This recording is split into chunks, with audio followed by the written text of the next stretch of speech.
growth mindset is this idea that innate ability is malleable, that you can improve at something over time, whereas fixed mindset is that your outcome is entirely determined by innate talent. And if you have growth mindset, you believe that you become very, very academically successful through hard work, and consistency and perseverance. Whereas people with a fixed mindset might say, this person's just naturally very smart. I can never be like that. And it's interesting, I read these books, they all talk about how they try and instill a culture. They don't explicitly use the term growth mindset, but they try to create a culture where athletes believe they can become the best version of themselves.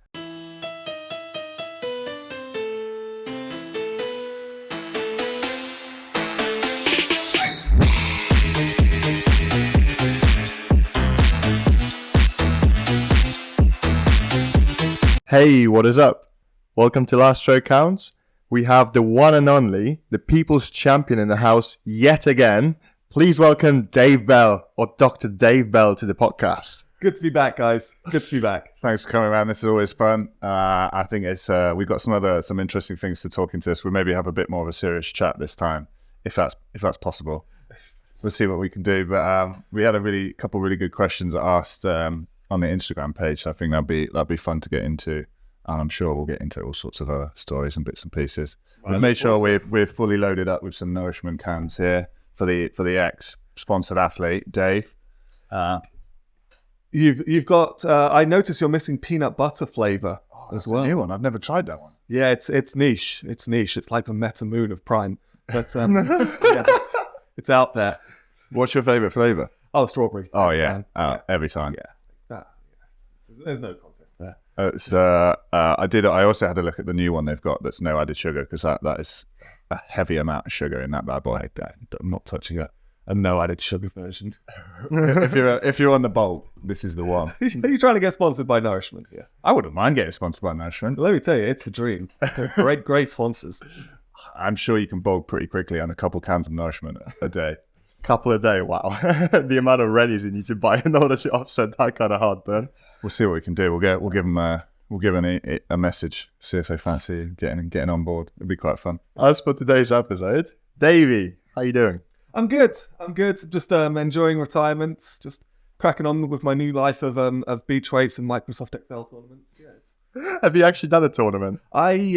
Last year I entered the qualifying rounds for the Microsoft Excel World Championships. Mouse is up for pussies, right?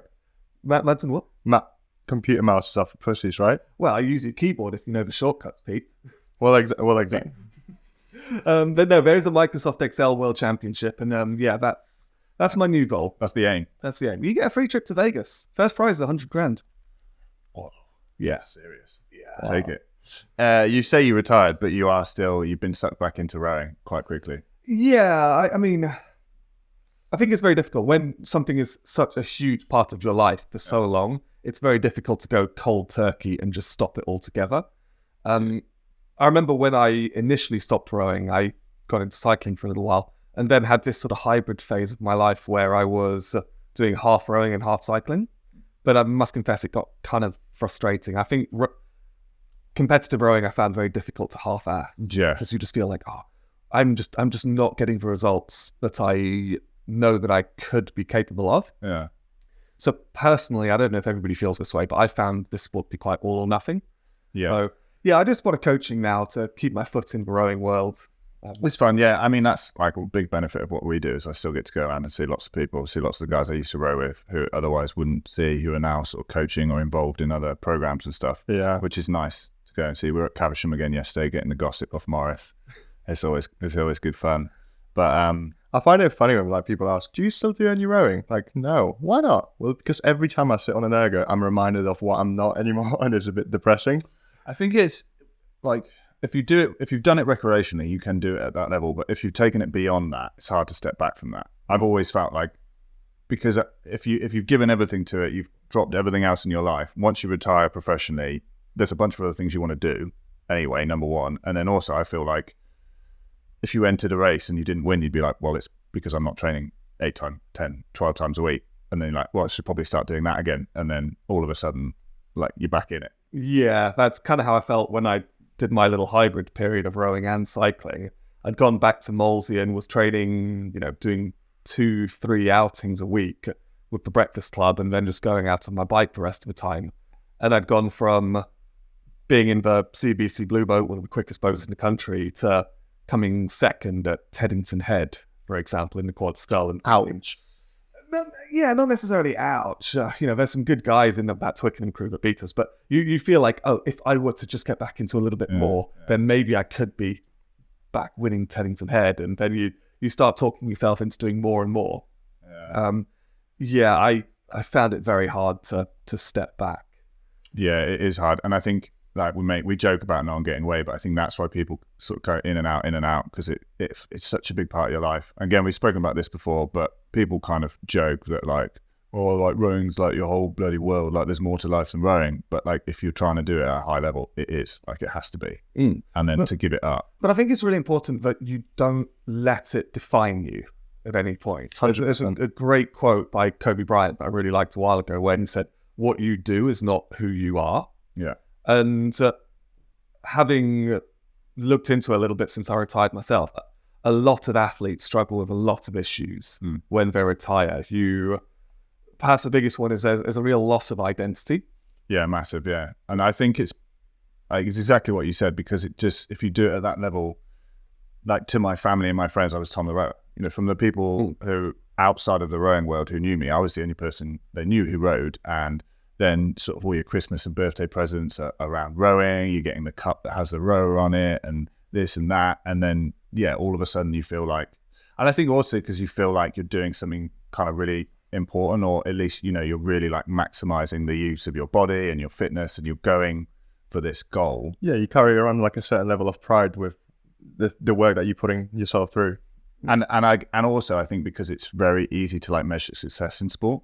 And I think when you move on, like I almost sort of felt quite bad when I was rowing and my brother and sister were working, because like every year I could come home and say, oh, I won this medal and I did this and I did that. In a job, you can't be like, I won this. I mean, sometimes you can, but like sometimes there's a promotion and stuff, but there aren't as many like measurable things. So I think that's another thing where you can kind of feel like, oh, I'm not progressing, or I don't have these like easy ways to show that I've made progress or I've been successful. Well, I look at it and I think to myself, a lot of people, when they retire, as an athlete, you spend years, sometimes even decades, reaching the top of your field, sometimes even being truly world class in your specific field. And then all of a sudden, when it comes to an end, you are starting very much at the bottom of something new. You are used to being at the top of your field, and now you're coming into a job where, let's be honest, let's say you retire from rowing at 30, for example, and you go get yourself a job in the city, like a lot of people do. A lot of your peers and colleagues are going to be far younger than you. You're going to feel like you're behind the curve. You've gone from top of the world to behind the curve. That's a real shock to the system. Sure. I think it's something as adults that we're quite bad at, like starting new things anyway. Like as a kid, like you're happy to just have a go and be crap at something. But like once you've been like really good at something, it feels awful to go to another sport and be like, oh, Jesus, this is like, I'm really struggling here. Another thing, like in sport, like it's quite easy to like be held accountable by your team, by the program, by your coaches, by like your teammates that are pushing you on. If you're lucky enough that when you retire, you have something to do where, and you've got almost like that accountability partner, you push each other on, then that's kind of okay. But if you just find yourself alone and then no one's keeping you accountable, it can be sometimes hard to like even define those goals, keep yourself like strict against them, and then measure that progress. Because like we said, like in sport, sort of like the progress and the success is almost defined for you, versus outside of that, it's purely your own markers. And just some people maybe struggle with the capacity to like define what those borders are and like how to navigate within them. Yeah, I also think like a lot of people when they finish, if they haven't maybe quite achieved the goal that they were aiming for, a lot of people sort of feel like, oh, I didn't get there, I didn't make it, and there's that like added level of kind of like sadness or like upset that you didn't quite achieve those things. But what's interesting from having done this podcast and spoke to a lot of people who have also gone to Olympics, won medals, won gold medals, there's still on the other side this feeling of like, well, what now? What next? I pointed everything in my life towards this one goal. And even if you achieve it, you then sort of like fall off the backside being like, God, like I hit it. Like, what do I do with the rest of my life? It's interesting. Have you ever read a book called 11 Rings by Phil Jackson? No. So he was the Bulls. Yeah, the Bulls and Denver Los Angeles Lakers coach. He was the coach from The Last Dance, which I'm sure you've seen on Netflix at some point.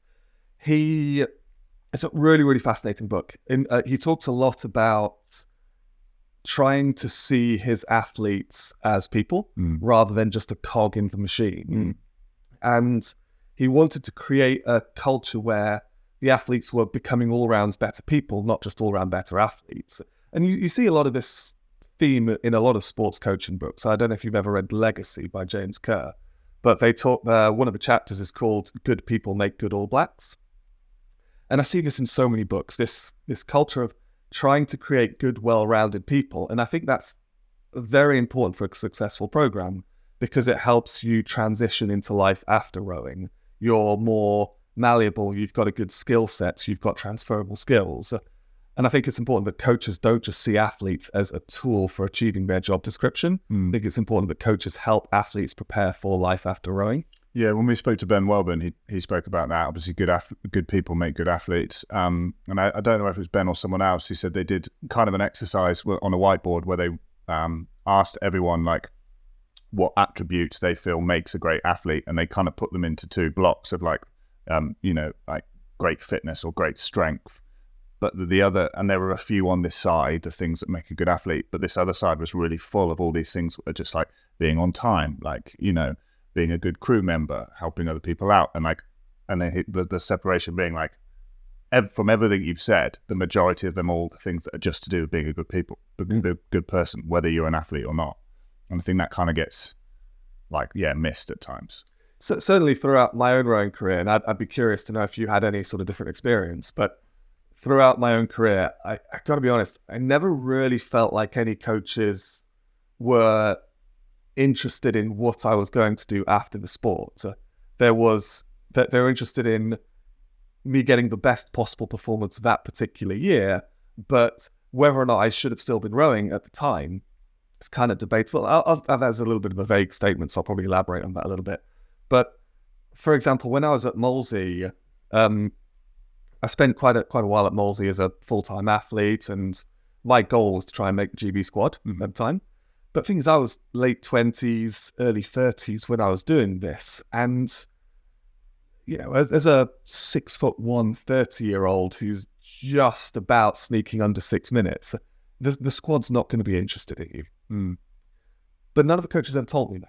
The coaches would always say, Dave Jurgen's been asking about you, Dave Shep's been asking about you, you are one result away from getting yourself down to Caversham. And it was all bullshit. Like that wasn't... I remember speaking to Ross Hunter once. I actually applied to rejoin Leander at one point, and I told him I was looking at joining trying to make the GB squad, and he says, "Dave, they're not interested in you. No offense, but you're too old. You're too short. They're more interested in bigger, younger people." And I feel like for quite a while at Molesey, they're sort of stringing me along with the idea of making the GB team, when in reality, they're using that to try and help me get more Met medals, Marlow medals, Wallingford medals. I think they never really were interested in sitting me down and saying, Dave, you're not going to achieve your goals. Yeah. They sort of used a fake goal to motivate me towards being, improving as an athlete. I've definitely experienced both. I thought one thing that I was impressed about when we first joined Leander, 08, 09, Mark Banks, the thing I was impressed with him was a no bullshit coach. And if you weren't going to make it, he would sit down and tell you. And that could seem really, really harsh because some guys we joined with, I remember, I won't say the names, but a couple of them who got called into the meeting and got told they're going to get cut. Gutted about it. They obviously wanted to be there, but the reality is, like, training at that level, like we said, is so you have to put your whole life on hold. Some people can study at the same time, but even that's a struggle. There are a lot of people who are trying to study are really almost, hindering this. There's not many people getting firsts. They're trying to scrape through on the 2-2, get the degree out of the way, and can keep rowing. And I feel like, as a coach, I think you do have a responsibility to say to someone if they're not going to make it, especially at a club like Leander, when the whole aim is to go into the squad. And it's like, it doesn't mean that you can't go and row somewhere else and go and, like they used to send some people down to Upper Thames. Ed Caldwell didn't quite make it at Leander, goes to Upper Thames, wins Henley. It's not like you're not going to go and achieve other things. I think it's something that was quite good to start with, but then I also found that kind of slipped off, and then they were letting people just kind of go on, and it's such a hard thing to do, to know yourself when to give up on that dream. Like, it's really hard to say to you, and I think you want to be able to rely on the coaches around you to say, listen, this isn't going to happen for you. Yeah. Certainly when I then got into the GB team, coming into contact with what I would consider much more career coaches who seemed far more interested in their results. Again, like, it is their job, it is what they're trying to do, but you're right, like, you're not dealing with machines, you're dealing with real people. And I think, like, it's such a hard decision to make on your own. It's interesting because we talk about, I think what you're alluding to there is that as a coach, it's important you help your athletes make informed choices about their future. And I think when I was at Molesey, and I've always been in two minds about this, whether or not I kind of have a right to feel a bit miffed off about it. I think if the coaches sat me down and, like, early on in my time at Molesey and said, Dave, you are not going to make the GB squad. You are too old and you're too small. But you could start winning elite singles at Met Milo Wallingford every year and maybe qualify for the Diamonds a few times. Honestly, I think I probably would have quit. But what's interesting is that by being lured along by being told that I was on track for the GB squad, I became a much better athlete, and then found myself going to Cambridge and achieving things that were better than I was achieving at Molesey. I feel like Molesey was a great stepping stone in that regard. So yes, I feel a little bit miffed. I was being sort of lied to about the prospect of making the GB team, but at the same time, they still helped me become the best possible version of myself as an athlete. Yeah, it's definitely a tightrope to walk as a coach. There are times when you need to bend the truth with an athlete in order to, because you see some potential in them that maybe they don't see in themselves. But flat out sort of lying and saying, one of the GB coaches interests you, if that hasn't happened, that's kind of overstepping the mark. It's so hard. Like, how do you exactly quash dreams of so many people who are so ambitious, striving for perfection, being able to dedicate like 100% of their time? And sometimes, like, us brothers, like, we're so ambitious, we set goals we're not sometimes qualified to make, that we don't know about. So I think, like, those informed decisions and sometimes the harsh truths can actually be helpful. But then in terms of, like, your overall rowing career, you're absolutely right. You're going to go further, trying to achieve, for example, Elon Musk says, like, if you have a goal to make, say, 10 million in 10 years, try and shift the timeline to like 3 months. You're going to get a lot further than, you're probably not going to achieve it, but you're going to get a lot further and a lot closer to achieving that than if you otherwise stayed on your original timeline. So it's a bit of a balance with that. I couldn't agree more. I think that's exactly what we're talking about helping athletes make informed choices. You should have some loose checkpoints along the way. If you start off in the sport and say, I want to win the Olympics, for example, that's realistically, that's about 8-year commitment at least, minimum. For most. So you have to have, okay, I will probably need to make the squad within this time frame. I will need to get my Ergo down to this level within this time frame. And rather than just try blindly for 8 years and just trust the process, I hate that phrase, actually think, okay, periodically check, am I on track to do this, or am I better off trying something new? Because I've always thought you should retire when you feel like the opportunity cost of rowing exceeds the benefit you're getting from rowing. Let's put an economics spin on it. Yeah, no, I agree. But I also think, as having coached as well, I think it's important to understand the nature of the mindset of people who are trying to do this. Is they will run themselves into the ground if you let them. They will run their body into the ground. They will, like, run completely into it. And I've seen a few athletes who I've rowed with who are just, no one's told them they're not going to do it, or people have bigged them up, or it's possible and this and that. And then, they're now, they're in their 30s or approaching 30, still turning up at that GB trial, now getting beaten by that 20, 21-year-old. Still no one's really looking at them. And, like, that's when the right thing to do as a coach is to say, hey, it might be time to call this. But again, so hard. Yes, but sadly, as a coach, you are paid to get the best possible results for the squad as a whole. And if this athlete is putting in the work and is trying hard, yeah, maybe they're not achieving their goal, but as a coach, they can help you achieve your job description. Yes, they might not make the GB team, but they might help you get through a few rounds at Henley, for example. So I completely agree that sometimes it's worthwhile coaches having those discussions, but I think there's probably a lot of coaches who are reluctant to have those discussions because they want to keep athletes in the system picking up lower goals beyond their goals along the way. And I also think it's one of the double-edged sword of bringing some more having more money in the sport, having more paid coaches are going to be more interested in those kind of results and maybe going to not think as much about the athlete. But I think if you think about other sports where the money is insane, that you think the problems or the little bits that you see in this sport, it's just it must be a million times over. We joke about, or we've said before, if someone hurts their back, there's 5 or 6 people who can fill that seat. GB can just call someone out. I think in professional rugby, if you injure yourself, there's probably 100 people that can play at your level who can replace you. And there's probably so much higher turnover, and this money seems to, as nice as it is, it can also corrupt things. And I've looked back on my career and think that from 2008 when we started, it was funding, chasing fun. If I can get paid to row, this would be amazing. But I look back on my career and realize it was such a difference from when you got on funding, because all of a sudden now it's oh shit, this is my job and I need to perform, and the pressure goes up. And obviously the money helped me row longer and got me to where I needed to be, but it adds a whole different layer of issues, problems and stuff. It's interesting. So what was his name? Seattle Seahawks coach, Phil Carroll, I think it is. He always says to his athletes that your time in the sport is a temporary fairy tale, which I really like, and it can end at any time.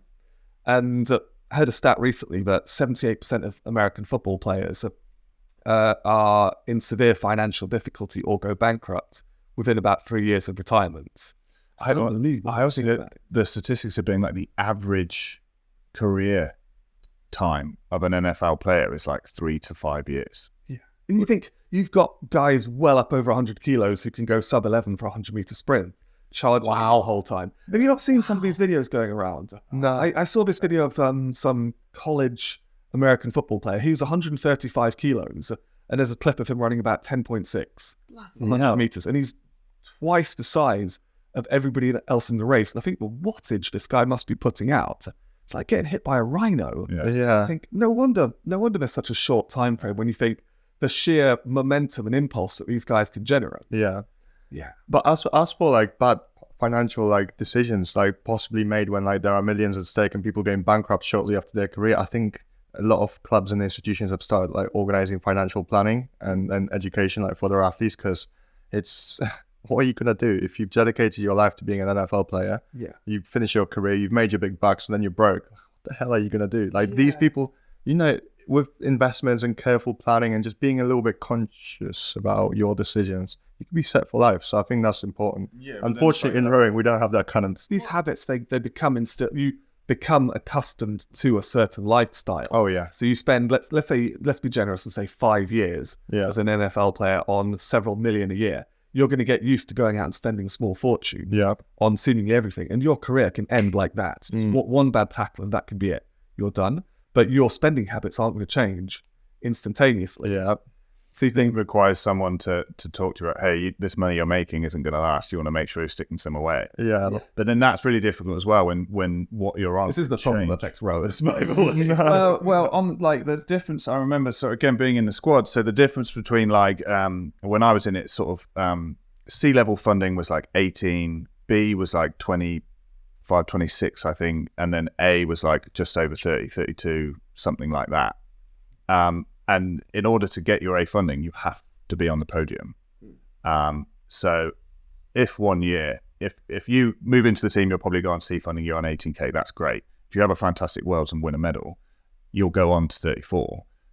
But there's no guarantee that you'll stay on 34. And you can very easily be back on 18 next year. So you do get more money, but it's not like you can start paying for a more expensive flat or invest that. Obviously you can save it, but a lot of guys would just buy a car. that, what else can I spend it on? you can be, you can go from 30, you can literally lose 16K per year in annual income if you go, let's say, a second and a half slower. That's ridiculous when you put it like that. Yeah, when you think about it that way, Yeah. there's actually a lot at stake. So as an athlete, if I were in that situation, if I were ever good enough to get on funding, but I wasn't.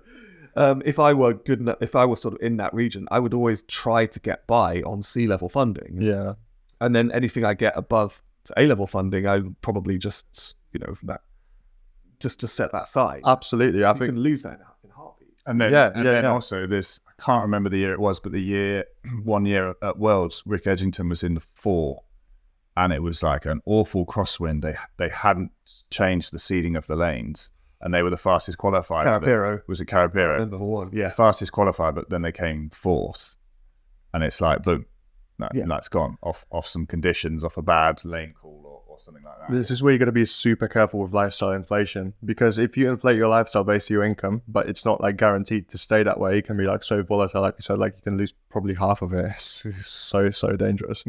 So this is definitely another thing I think good quality programs will help their athletes prepare for that transition. I don't think it's going to be such an issue of rowing, because I think largely speaking, rowers are quite well educated, quite malleable people. They're probably going to go get pretty decent jobs, and most of them will end up earning more money in retirement than they did as rowers. But if you're going from an NFL player being on millions a year down to potentially nothing quite quickly, that's a huge shock to the system. Yeah. You think just take 1 million of that, put that in a bank account with 5% interest, and that's 50K a year. Yeah. Like just a little bit of planning. Yeah. But then that requires the people around you to help you, because a lot of these people who are going into that sport are doing it because they've not got much opportunity. You can't expect someone who's come from nowhere to have great financial planning, in their own head. Yeah.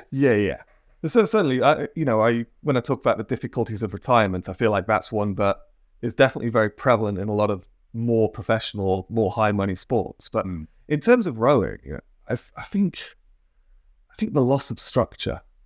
Yeah, for sure. It's like how? In what way? So when you're a full-time rower, you have quite clearly defined goals. Yeah. As we've been talking about, and maybe those goals are right for you, maybe they're not. But in any case, you have a very clear objective and normally a quite well-defined time frame in which you're going to do it. You have to be at a certain location to do your training at certain times. You have a pretty good idea what you're going to eat, when you're going to eat, when you're going to go to bed, where you've got to be. Everything's very structured and quite regimented.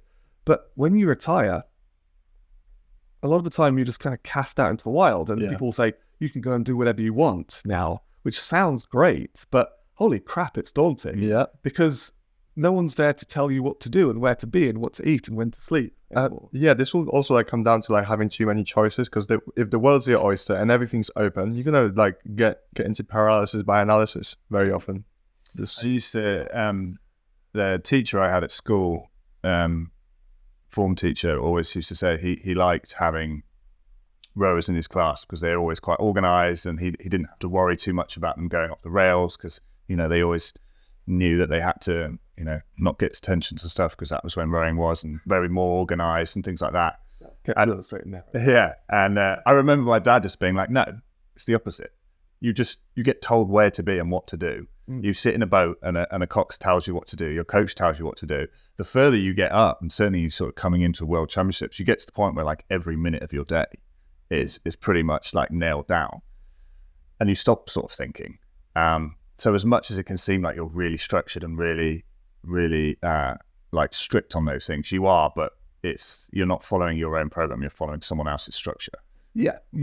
To what extent do you think athletes should have a say in the programs that they do? Obviously, it depends on how mature they are as an athlete. Someone who's been going longer should have more influence. Because the reason I ask is that I hear a lot of athletes sometimes start to have doubts in the program that they've got. They start to adjust the program that they've got, and they start to challenge the coach, lose faith in the coach. And I think to myself, to what extent should the athletes actually engage this process, and to what extent should they just shut up and get on with it? Well, this is the thing. As a rower, right, you take a part in the program voluntarily. Like, you're free to leave and to change. And like, for example, just because like a program's working for someone, that doesn't necessarily mean it's going to work for you. And I definitely think it's like, to a degree, it's for you to make that decision, like whether you're going to like stick on that or change it. But then you also, if you try and like affect the program, not only are you going to sort of influence the coach's philosophy, but also like your other teammates. So it can be like quite tricky to like, how do you balance that in a squad of like, for example, 40, 50 people?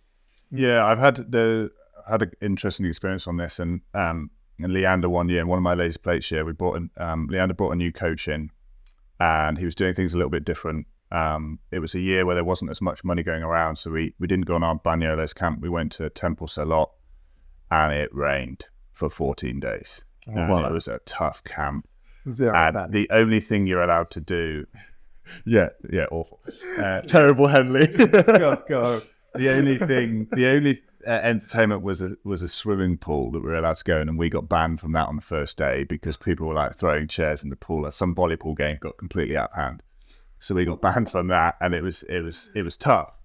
And he had some opinions that were different from other coaches, and you could tell like some of the crew started to lose confidence in him. The boat wasn't running quite well on that camp. Head coach started losing a bit of confidence in him. So when we ran into our summer camp, a second coach was brought on board. There was like a weird dynamic between the two of them. Then you could tell, obviously, the crew feels this dynamic that maybe the head coach doesn't trust this coach. Things started getting changed. The program started getting changed. By the time we got to Henley, we got to the final. We raced Cal and we lost by 3 feet. And I think that if we just stuck to what this guy had told us, there definitely would have been 3 more feet in it. So I feel like, for me, if you question everything your coach is doing, you obviously have to hope that you're in a program where you have some trust in your coach. But I feel like commit, certainly for like a block. You can't be questioning every week. You have to say, right, here's the coach, here's his plan. Trust in it for an amount of time, sort of like what you're saying. Whether that be maybe have a think halfway through the season or at the end of the season, did that work for me? But you can't just be challenging everything. And that's also, as a coach, an issue I've had. Like when you're trying to work on a certain aspect, you're like, right, we're gonna this block, we're on the back end, and you're trying to focus and have everyone focus on that, and then Bowman's like, we're not getting in on the front, and you're like, I know, but there's a vision, there's a program, there's a route I want to take, and you can't always be working on a million different things. It's interesting. So I remember spending quite a long time within my own career sort of religiously believing in this phrase, trust the process. And I think a lot of rowers trust the process too much. They turn up, they do as they're told, they don't really engage with the benefit. Like we were talking about setting short-term goals, for example, a lot of rowers will just turn up, do as they're told each day, ask no questions, and just hope for the best come Henley. And they don't really engage with their own development a little bit enough. So I think to myself, you should engage critically with a program. It doesn't mean, like critically engage rather than engage critically. Like you actually pay attention to what you're doing, you inquire with your coach about what you're doing, you set timeframes, you set short-term goals, but you don't just say, I don't agree with what we're doing, I'm going to go off and do my own thing. Yeah, 100%. I hate it when an athlete's been struggling with an issue and they're like, what? Will you ask them, like, how long has this been going on? Oh, about 3 months. Why didn't you say anything? I want to help. Yeah, you got to ask questions and understand. But then I remember 2008 with Brian Armstrong for our ladies play crew. I remember the whole winter being like, are we fucking going to do anything other than arms body slide? Yeah. Because the only exercise we've done for the, like arms body like just is like we almost started questioning him. But then you get to the back end of the season and then you realise that Brian's bedded in a rhythm and a consistency from 8 guys who come from 8 different clubs. And when we got in that rhythm that there's times when we beat the ladies' plate because of that consistent rhythm that he built. Yeah. I mean, you think about it. We were all early 20s at the time. Brian at the point had been coaching for twice as long as any of us had been alive. Yeah. Like if there's a reason to actually have faith in somebody's judgment, that's it. Yeah. But I remember being at like Henley Rowing Club once upon a time, and there'd be guys down there who'd say, this program's shit. The coach would get people to do quite a lot of ergs. So they'd say, oh no, we're doing too many ergs, we're not doing enough weights. and they just start sacking off ergos and start doing weights, normally not particularly functional weights, normally sort of aesthetic weights. Yeah. If you do not commit to a program wholeheartedly, you do not have any right to question that program. Yeah. Oh, yes. And yet there's a real culture of that I just thought needed to just pipe the fuck down. Yeah. And actually get on board. Yeah. Because I do think how you actually commit to a program is sometimes more important than the program itself. 100%. Yeah. You see that in online training, for example. You get people that they sign on for like 12 weeks, 3 months, something like that. If you don't follow the program exactly how I'm setting it out, you can't tell me that I didn't get your results, because you just didn't do what I told you. You didn't like commit to the program exactly like you said. 100% agree. So this is coming really, really well into this this comment we've had. So I think it's worth reading this out now. And this is sort of a specific for one person, but also I think it'll be interesting to just go over these points. So he said, I've got one main question, which is what are your tips for going sub 6 on a 2K with potential sub questions? How do you know if your program's working? How do you know if your program could be better? If you've lost faith in your program, what tips or resources would you recommend for someone looking to develop their own program? And then for context, he's given his stats. So he says he's 6'3", 85 kilos, 26 years old, has been rowing for 5 years, all for the same club, coach and program. PB is 6'10" on 2K and 16'45" on 5K. He says, generally, I'm a pretty weak athlete and tend to rely on rating and fitness to get through the piece. I'm in the middle of my winter season. This is a little bit older, but at the time he was in the middle of his winter season, primarily focusing on building strength. In about 4 weeks, I'll conclude my 16-week weight program and begin to start erging, focusing more on the erg whilst I try to maintain my strength gains. I may look at learning some Olympic lifts and adding them in. And then he said, I'd also be interested in understanding what sort of time commitment the 6-minute barrier takes to break. Understand this varies loads from athlete to athlete. So there's loads in there. Let's go through this one by one. Yeah. So first, obviously, that's quite a lot. Yeah, I just thought worth just reading it all out and then we'll break it down. So just on, I mean, we're kind of there anyway. So obviously, we sort of how do you know if your program's working?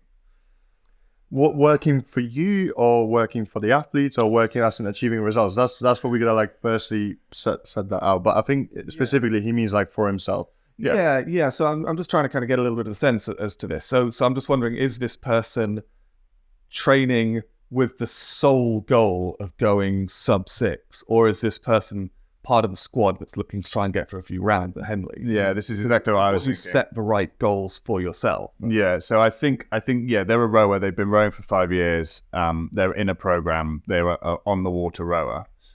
So yeah, that's a really good first point. Is that like, as nice as it is, and it's that great aim, and that 6-minute barrier is a brilliant thing to go for.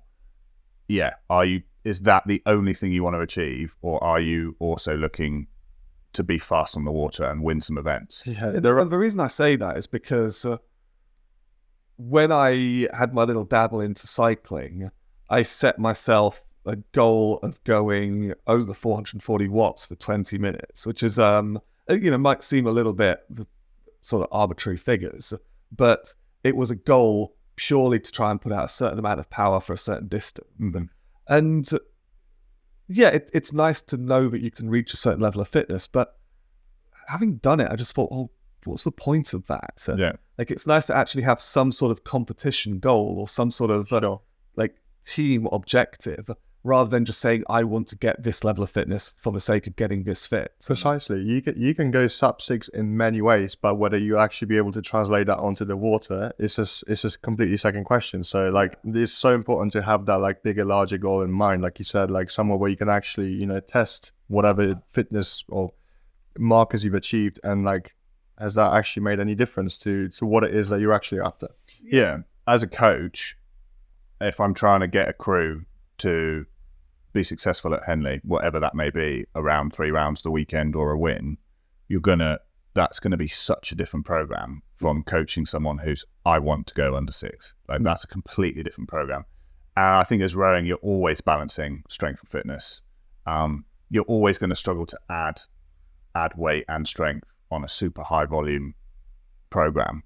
But if you just sit and do weights all winter and you have no fitness, like, good luck trying to race. Yeah, you've got to look. So a coach, if this athlete is part of a system that has a coach, then the coach's goal is probably not get your athletes to go sub-6. That coach's goal is going to be to get this crew through as many rounds at Henley as they possibly can.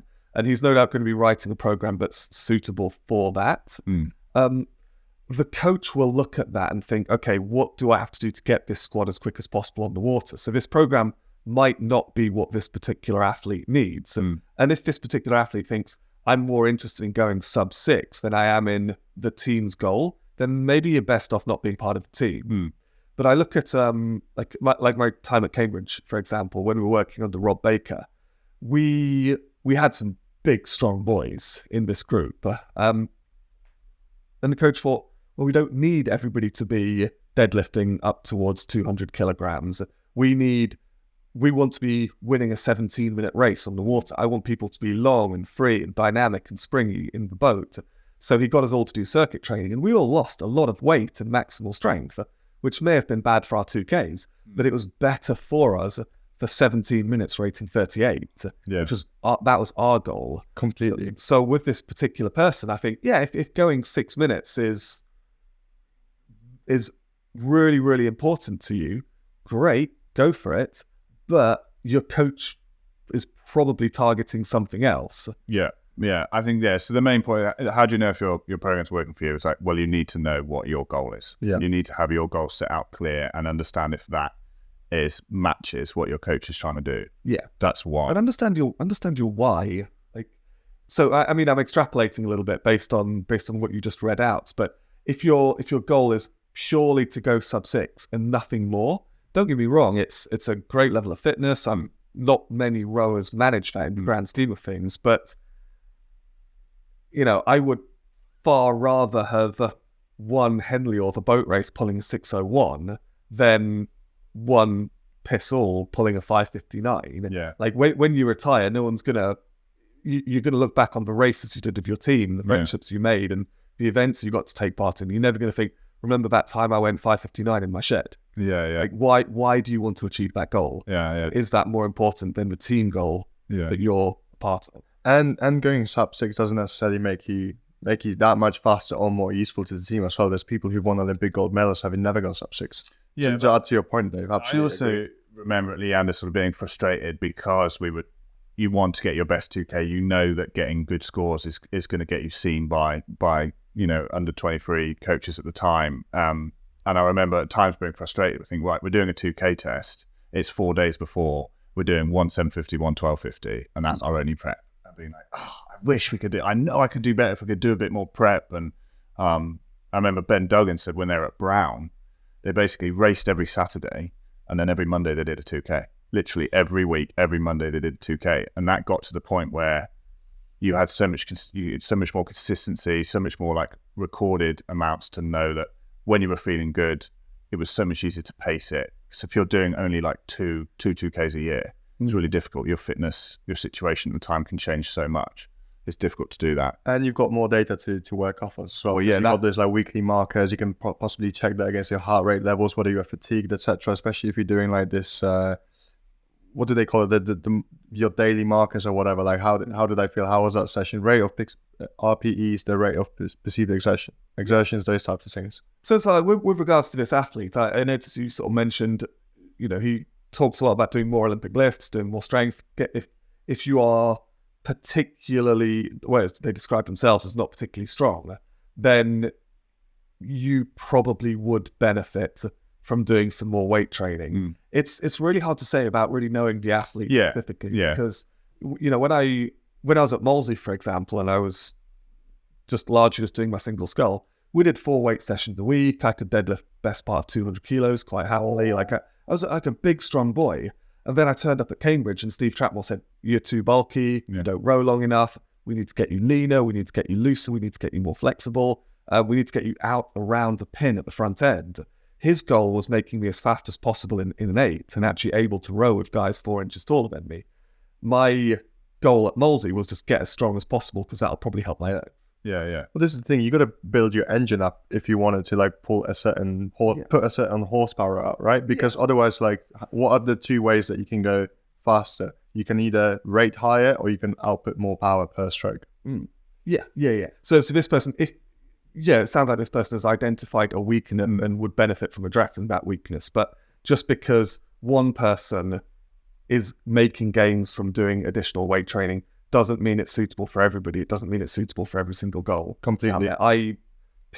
So I hacked chunks off my 30 rate 20 and my 5K when I went to Cambridge, and we didn't do any weights there. We just did circuit training in ergs all the time. So I went in very strong, didn't need to do any more weights, benefited from cutting out of my program. So this person, it might be the opposite. It's tough to say. Of course. Yeah, we're obviously kind of guessing, don't have all the information. He asked for some help. I said we'll do it on here, but I can speak to him as well. 6'3", 85 kilos. You would think there's definitely some room to add some weight there in the right way. I know. Sort of when I joined Leander, I was like 6'7" and 87 kilos, and it's definitely massively benefited. We were talking earlier about times when we focus more on strength. But just on Pete's point, like, how do you know if your program's working? For me, it's recording, it's data, and it's making sure you're recording all your sessions. I like heart rate, working in terms of if you're working to a heart rate, say a UT2, you make sure you're always on 150, then you can record that every time you do a U2 session, and then you can look back after, say, 8 weeks and be like, at 155 heart rate, has the number gone down? Yeah. In which case you can prove prove that your program is working. So, yeah. But when we talk about data, I think Kieran Clark mentioned something on his channel recently which resonated with me quite a lot. The most useful data is the data you're actually going to record and engage with. You've got to make sure you're getting sensible metrics that you can actually act upon. So, for example, you talk there about seeing how your split comes down, but you're setting a constant heart rate to make sure that you're maintaining all the variables. Yeah. I've certainly worked with younger athletes, well, not worked with, but rode alongside much younger and perhaps less experienced athletes in the past who will say, today I was doing my UT2 at 146, for example, and their heart rate's 180 the whole time. So there's this misconception that rate 18 means UT2. It doesn't. Yeah. Rate UT2 means something ballpark about 1.5 to 2 millimoles, which is pretty chilled out for a lot of people. Yeah. So recording data in the right way, but actually using it and building upon it. I see a lot of people who will just jot down stuff in their training diary and never actually engage with it again. So they have no idea if they're improving or not. So there's a really good example of that. Someone just did a marathon on a rowing machine, and then they went under 140 for the entire 21K. Finnish guy. Yeah. So basically what he's done, I think either Kieran or Jack Burns have talked about like the metrics that he's actually used in order to like improve himself towards us. So like he measured something called the heart rate variability. So depending on how much his heart rate would fluctuate from the base center that he's been like training at every week, he would then, depending on that, do either harder or lighter sessions.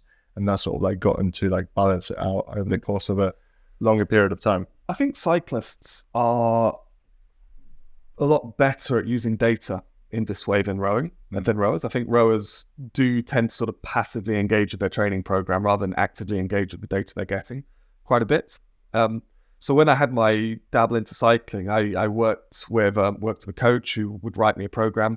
And the programs were really, really good for knowing how you're progressing throughout the season. But you're right, one of the things they were interested in throughout a session was heart rate variability. And they actually see throughout a session, is your heart rate just drifting? In which case you're probably working too hard, and they'll start to adjust everything down. And it's amazing how low intensity a lot of UT2 and UT3 stuff actually is in cycling. They tell me to say, the coach would say, Dave, I want you to go out and do a 3-4 hour ride, for example. I don't want your heart rate going over 120. That's if I stand up sometimes my heart rate is 120. Yeah, it's but training to appropriate zones, they're really, really big on that in cycling. And they're quite big on that at Cambridge as well. I remember turning up there and Steve Trapmore would periodically do step tests and take our blood lactates.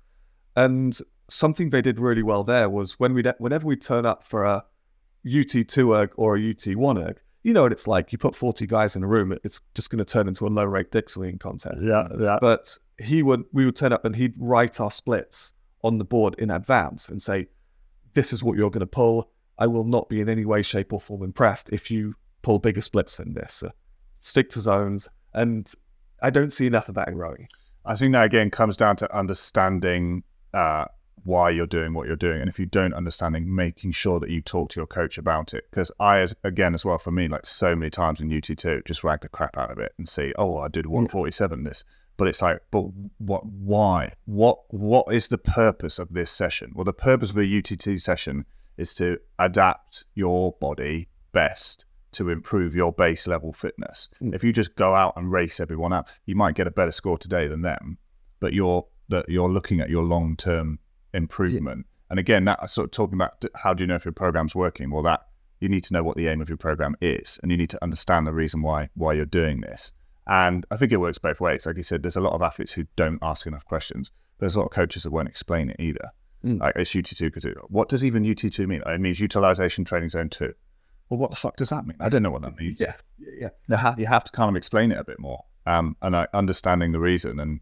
And I guess they do well with cycling, but I think rowers would definitely benefit from doing better, as there's far more polarity between the hard sessions and the easy sessions. When I was doing this cycling program, we'd have 2, maybe 3 hard interval sessions per week.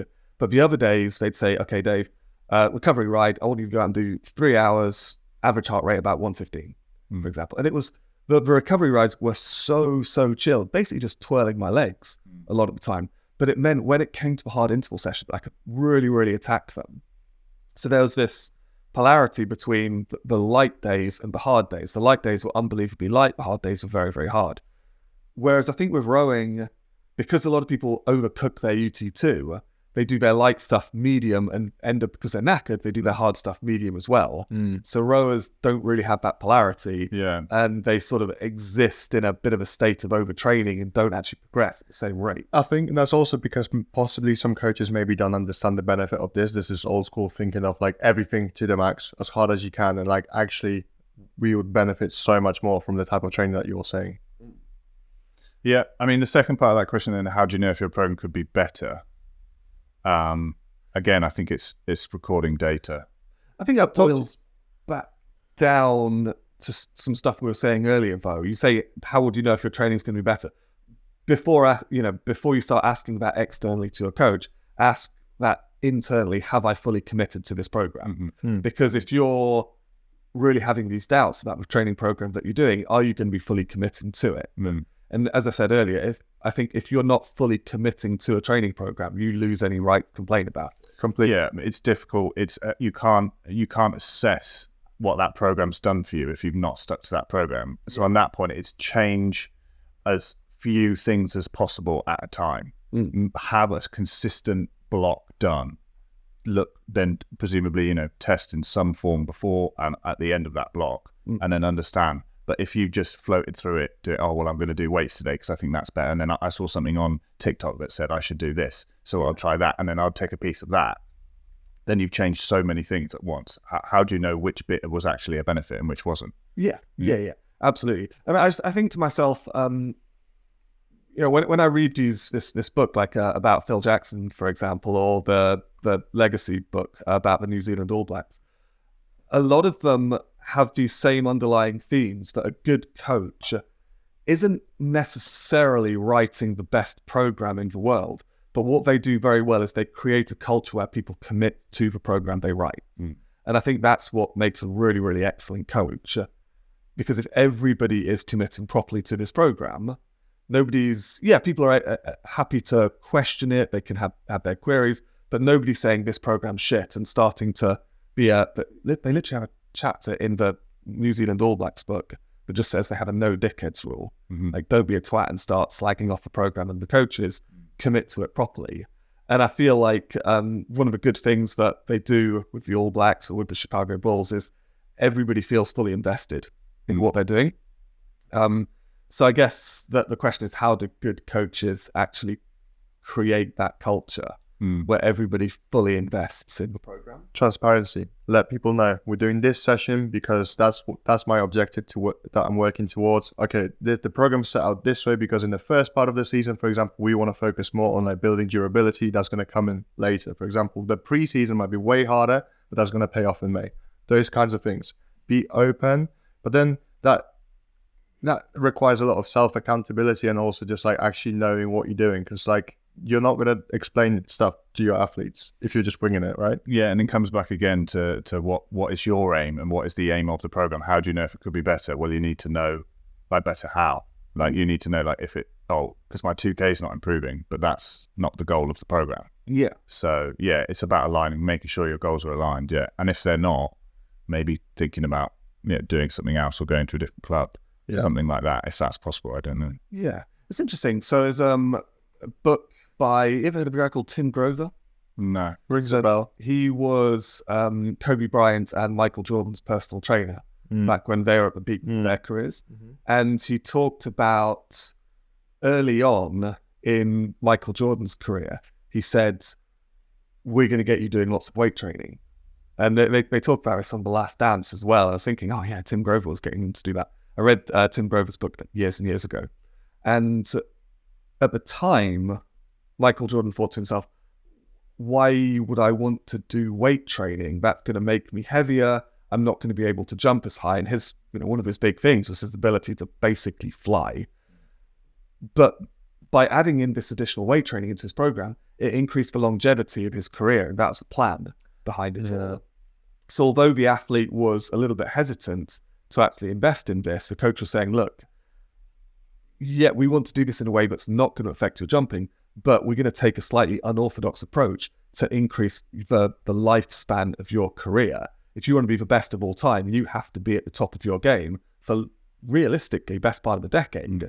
We were talking about NFL players earlier, how they go from 3 to 5 years. How long's Tom Brady been going now? Yeah. Was he like 50? It's ridiculous. Well, But like 25 years. Again, it requires innovation and a slightly unorthodox approach. If you want to be the best of all time, you've got to be at the top of your game for far longer than average. Yeah, and depending on the sport, and certainly with a sport like rowing, you're always balancing building strength, building fitness, thinking about longevity, trying to hopefully getting into kind of prehab, like looking after your core and your fitness, doing exercises that might feel pointless.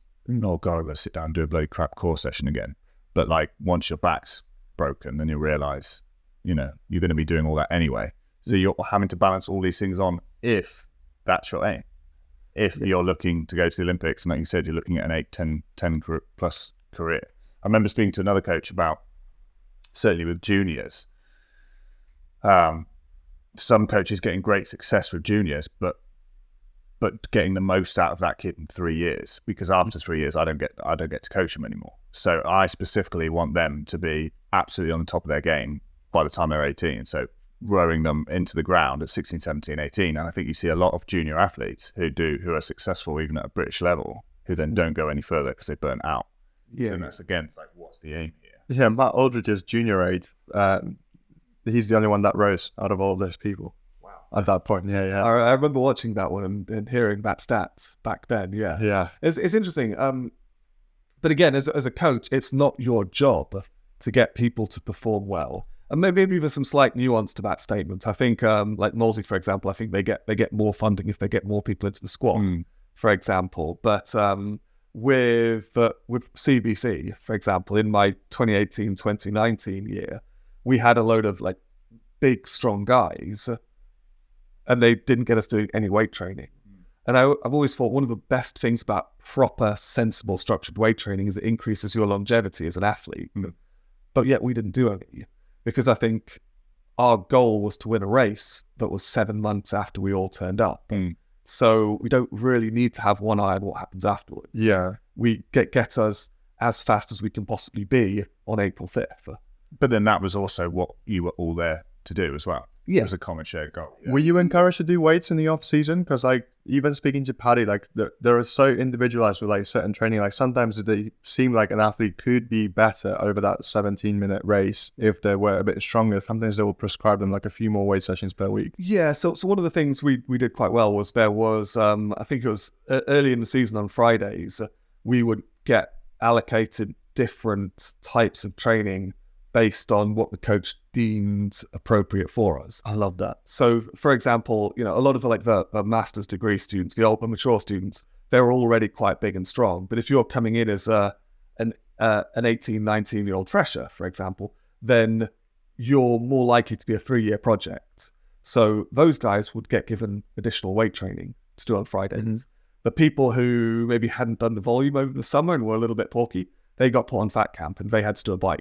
Well, the coach didn't call it fat camp, but Okay. but the geriatrics amongst the squad, you know, me, Jerry, Crackers, we would get put on a mobility program to make us a little bit more dynamic, more springy, more free, more rangy in the boat. So yeah, I completely agree, and that's something I think CBC does quite well, because the nature of the boat race will always be, the majority of athletes will be master's degree students who are coming in for a 1-year program. That's just the nature of the sport and how the recruitment works. But you look at the blue boats, they're normally sort of fleshed out with undergrads who've come up through the system. Yeah. So from the club's perspective, they want to keep recruiting these big name international athletes, but they also need to keep developing their freshers and keep them in the system and keep getting them stronger and fitter. So they have to kind of come at it from two ways. Yeah. It'd be great to have a full Olympic all-star crew, you know, 8 Olympians in there, but in reality, you're not going to get that. Exactly, because what's going to happen the year after when they all leave? Exactly. Yeah. So you need to keep people coming up. I've definitely had programs where, when obviously, like, it makes sense, when they've been more specific, I've made more personal gains because it's been adapted to me. I've done this program over the summer in 2013 when a bunch of us, some were doing more fitness stuff, some were doing more weights, some were doing more stuff at a BO2 max. Everyone made good gains in their weakest bit. But again, that's part of a GB program that has a lot of funding and ability to do that. If you are in a small club and you've got 60 athletes and you're the only coach, it's very difficult to write 60 personalized programs. Yeah. Use ChatGPT. Yes, there's a trade-off. I think that's what CBC did very well while we were there. But the majority of the sessions were one set program for everybody. But it was just that 1 day a week, and not even for the whole season, just that 1 day a week where we had a little bit of individualized training. And I think that actually really paid dividends. Yeah. I mean, like, one thing I kind of struggle with as a under 23 in 2010, a few of us got invited on a senior Sierra Nevada camp. So like me, Will Satch, Scott Durant, Ed Ford, a few other people were up there. And we used to get tested for lactate and urea in the morning. Urea? Urea. Oh, in your ear. No, as in, like... I'm taking the piss. Yeah. So they do take it out of your ear, but it's also a urea reading in your blood, which is a sign of how knackered you are, basically. And obviously we get sort of halfway through this camp, and the younger guys who haven't done this level of training, the urea level is going kind of through the roof, to the point that, like, Mark Homer, the physiologist, was like, "Whoa, like, you guys pretty knackered, clearly." And I was like, "Oh, so will the training be adapted or anything?" And he was like, "Not unless Pete or Hodgie, urea goes up. Like, basically, only if the top guys are struggling will the program get changed." And that was maybe something specifically that for that camp. And I know things have changed a bit more, but yeah, like, working to the athlete's own level, I think is really important. But probably just that one session at Cambridge that was different, like, for every single person. That's enough to make a difference over the course of a year. So it doesn't have to be like a huge thing, you know. This doesn't have to be 60 different programs. So it's definitely worth looking into. Yeah, because I mean, I look at for example, each year you get something like 70 guys will be on the roster at the start of the season, and that very quickly gets trimmed down quite a lot. But you'll get some very good freshers coming up, sort of first and second years, and yeah, you know, they're 18, 19, 20 years old, they're not the biggest, they're not the strongest. Their ergs aren't realistically going to contend for the blue boat, but they want to be continually on the uptrend. So you think, okay, we want to design a program where they feel like they can keep getting better. They might not improve at the fastest rate if they were all doing the exact same program that's designed for literally optimizing 7 months performance. Yeah. So you want these athletes to feel like it's worthwhile being in the system. I am getting better. I am improving. I am potentially going to get into the blue boat longer term. Because if they think, oh, I'm just doing some training for old bastards like Dave Bell, I'm not going to get any faster. I'm going to go focus on my course or go to Sunday Life. And That's part of maintaining a good squad size and having athletes, and those kind of things are important. Like, especially, obviously, you can't run an 8 with 8 people. You need a good 10, 15, 2 8s worth really to have like a good top 8. So that kind of brings us back to like what makes a good coach and how they can like create a better culture for where the athletes want to commit to the program, like you were saying. Like we were speaking with Ryan Demain, who's the coach at Headington School and absolute legend. Would love to get him on the show. And he's been doing some great stuff with Headington. But he was talking about like, what are the coaches that you remember after all those years? The ones who had the really good pre-race chats, or the ones who like really racked up the training, or like do you remember the ones who treated you well, who you felt like you could go and speak to, who were understanding, etc., etc.? So like that, in terms of building culture, it's sort of like very multifaceted, and it's like very little to do with rowing sometimes. It's interesting. So I don't know if you're at all familiar with the work of someone called Carol Dweck. So I became aware of her work when I was studying at Cambridge. So I did a lot of work on educational development, and she was quite prominent in the field of something called growth mindset versus fixed mindset. Growth mindset is this idea that innate ability is malleable, that you can improve at something over time, whereas fixed mindset is that your outcome is entirely determined by innate talent. So this was largely developed with regards to educational development at first. Some people are either, if you have growth mindset, you believe that you become very, very academically successful through hard work, consistency, and perseverance. Whereas people with a fixed mindset might say, this person's just naturally very smart. I can never be like that. And it's interesting, I read these books on like Phil Jackson or the All Blacks, or Barcelona Way is another good one about Pep Guardiola. Yeah, I recommend that one. They all talk about how they try and instill a culture.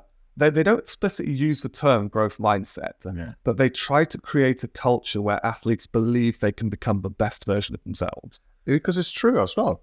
Yeah. Like, so far too often, I think rowers and coaches may think, okay, this person has achieved X, Y, and Z in the past. This person is not. Therefore, this person's going to be in the top boat all the way through the season. In reality, that's not how it works. You want to create a culture where people feel like effort and consistency and perseverance creates improvement, and that improvement over time can give you the opportunity to be in any seat in the club. It's not just, I've turned up on day one and that person is an international, therefore they're going to make the first boat. You want to create an environment where people feel like they can progress and improve, and any seat is up for grabs. Yeah. And I think that's what good coaches do. You talk about the coaches that are very approachable, that, what's the word I'm looking for here? They're coaches who make you believe that your effort is worthwhile. That would be my sort of answer to what I think makes a good coach and makes stuff stick with you. Yeah. So we kind of gone over this as well, but the next point that he spoke about is, if you have lost faith in the coach, what tips or resources do you have for developing your own program? We've mentioned them both already, but I think two good ones would be Jack Burns and Kieran Clark, who I think are doing a lot. If you follow them, we've had them both on the podcast, if you want to listen to those podcasts that we've done, but loads of stuff they talk about on their Instagram page is I think really interesting, especially specifically for things like improving 2K and stuff. And I think they both do mentoring, specifically in terms of individual athletes' requirements, as opposed to sort of, that's the benefit of having an individual coach, as opposed to coaches running a program for everyone. Would you have any other of your own sort of tips or resources for doing that? Again, it's difficult. Obviously, like it's worst case scenario if you feel like you definitely have given up on a coach, but there are other ways to benefit maybe without, finding other people to help you with your goals. Oh, wow. So I'm going to answer that under the sort of prerequisite assumption that they have fully invested in the coach's program and it's not working for them.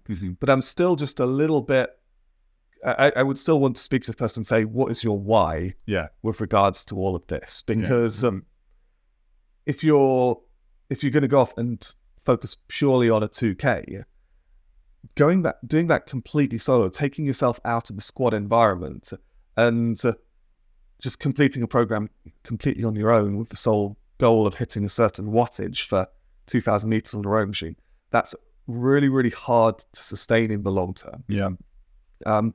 I think training individually is fine, it's manageable, but you don't want to do it for too long because it sucks all the fun out of the sport. So you become very isolated. The bad days will start to creep in.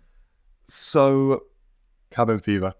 Yeah, a little bit of cabin fever. So this person, they've lost faith in their coach, and I don't think they necessarily like completely have. I think a lot of the things we've spoken about hopefully might help either commit or use use recording to understand whether things are or aren't working. I guess I'd be curious, like what's made you lose faith in your coach? Like if you say you're pulling a 6'10", for example, and want to go sub 6, that's a fairly big jump.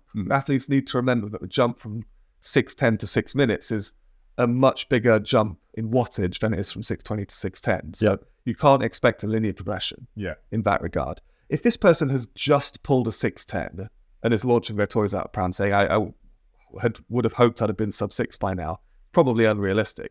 But if you've been stuck on 6'10s for the last year, for example, then you might have the right to start asking those questions. So I don't know, based on what you're hearing, I don't think we have enough information as to say whether you have a right to have lost faith in your coach. So maybe they've lost faith in the coach because, for example, there is not enough like individual support for that person. Maybe the coach just doesn't care because they're just focused on what the team's doing, etc. I think, for example, then, again, like you said, Dave, training on your own can be hard and it gets very, very long very quickly.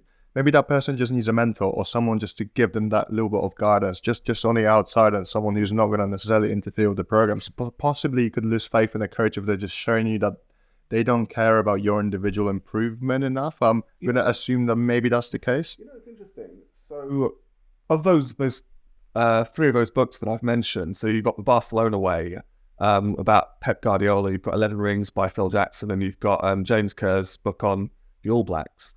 The All Blacks, there's this chapter called Leaders Create Other Leaders. Phil Jackson has this chapter called Bench the Ego, where he says, I don't need to have the last word in everything. You can let other people step up and be leaders. And what's the other one? Guardiola Way. The Guardiola Way. Yeah, so they have a chapter about creating what they call culture architects within a squad. And it's interesting, all of these high-performance programs, they all have this similar theme of helping people develop their leadership skills and helping other athletes within a team become leaders in their own right. So you can become a leader of develop leadership skills by supporting your teammates around you. And as a coach, you might not be giving somebody enough individual support, but again, I don't know the program. If you're a coach who's trying to write a program to get through as many rounds as Henley and you're looking after 60 athletes, for example, you're going to struggle to give individual support and individual programs to help people achieve individual goals. So at that point, it might be good for the coach to start having a few, what Pep Guardiola would call culture architects, who can actually help support their teammates, take a little bit of load off himself as a coach. And as a coach, have faith that the other people in the squad can deal with these sorts of problems. Because coaches, they're pretty thinly stretched. I'm quite good friends with a guy called Sam Tuck, for example, who's recently become head coach at Moldy. He's stretched to death. As a coach, it's sad to hear that maybe some athletes are losing faith in their coach, but give your coach a bit of a break because they're doing a lot. They are very thinly stretched. Yeah. particularly for a lot of maybe not quite so massive rowing clubs.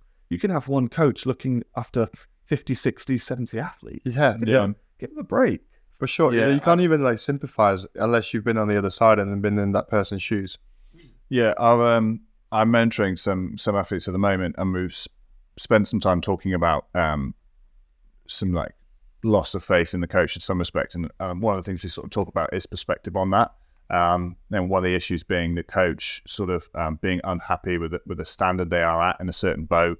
And then as we sort of got into it and talked about an athlete being unhappy with the coach being unhappy with the standard that this boat is at at this moment, and the athlete sort of feeling like they're being asked for more than they're capable of. They were quite new. This is in a sweep boat. They're quite new to sweeping, and sort of seeing like, okay, I mean, there might be better and worse ways to go about talking about it, but like changing the perspective or putting my coaching hat on. So one of the things we talked about was this coach, even though you're quite new to sweeping, has potentially seen some great progress or some great ability or a high level of rowing, and is there now for sort of demanding more from you than you think. And talking about what being a good coach is, sometimes it's understanding that you can get more from people than they think, and it is your place to push people at times. So like changing the perspective on it sometimes I think is important. Like I said again, I keep referring to these same books. So I might need to buy them. I strongly recommend them. So Phil Jackson, I think it's chapter 9, he talks about sometimes you have to bring out the big stick. And he talked about how sometimes, you've got to drop the hammer on your athletes. But the guy's big sort of Buddhism, Zen mindset enthusiast. He talks about, I think it's called a kisaka stick that they have in Buddhist monks, where literally you'll just go up and just smack someone if they're meditating. And they call it a compassion stick out there because it's actually quite compassionate. You are bringing them back into the moment and you're doing that to help them get the most out of them. So yes, a coach might sometimes have to push you a little bit harder than you need to. Coach might give you a bit of a bollocking from time to time, but it's coming from a place of compassion.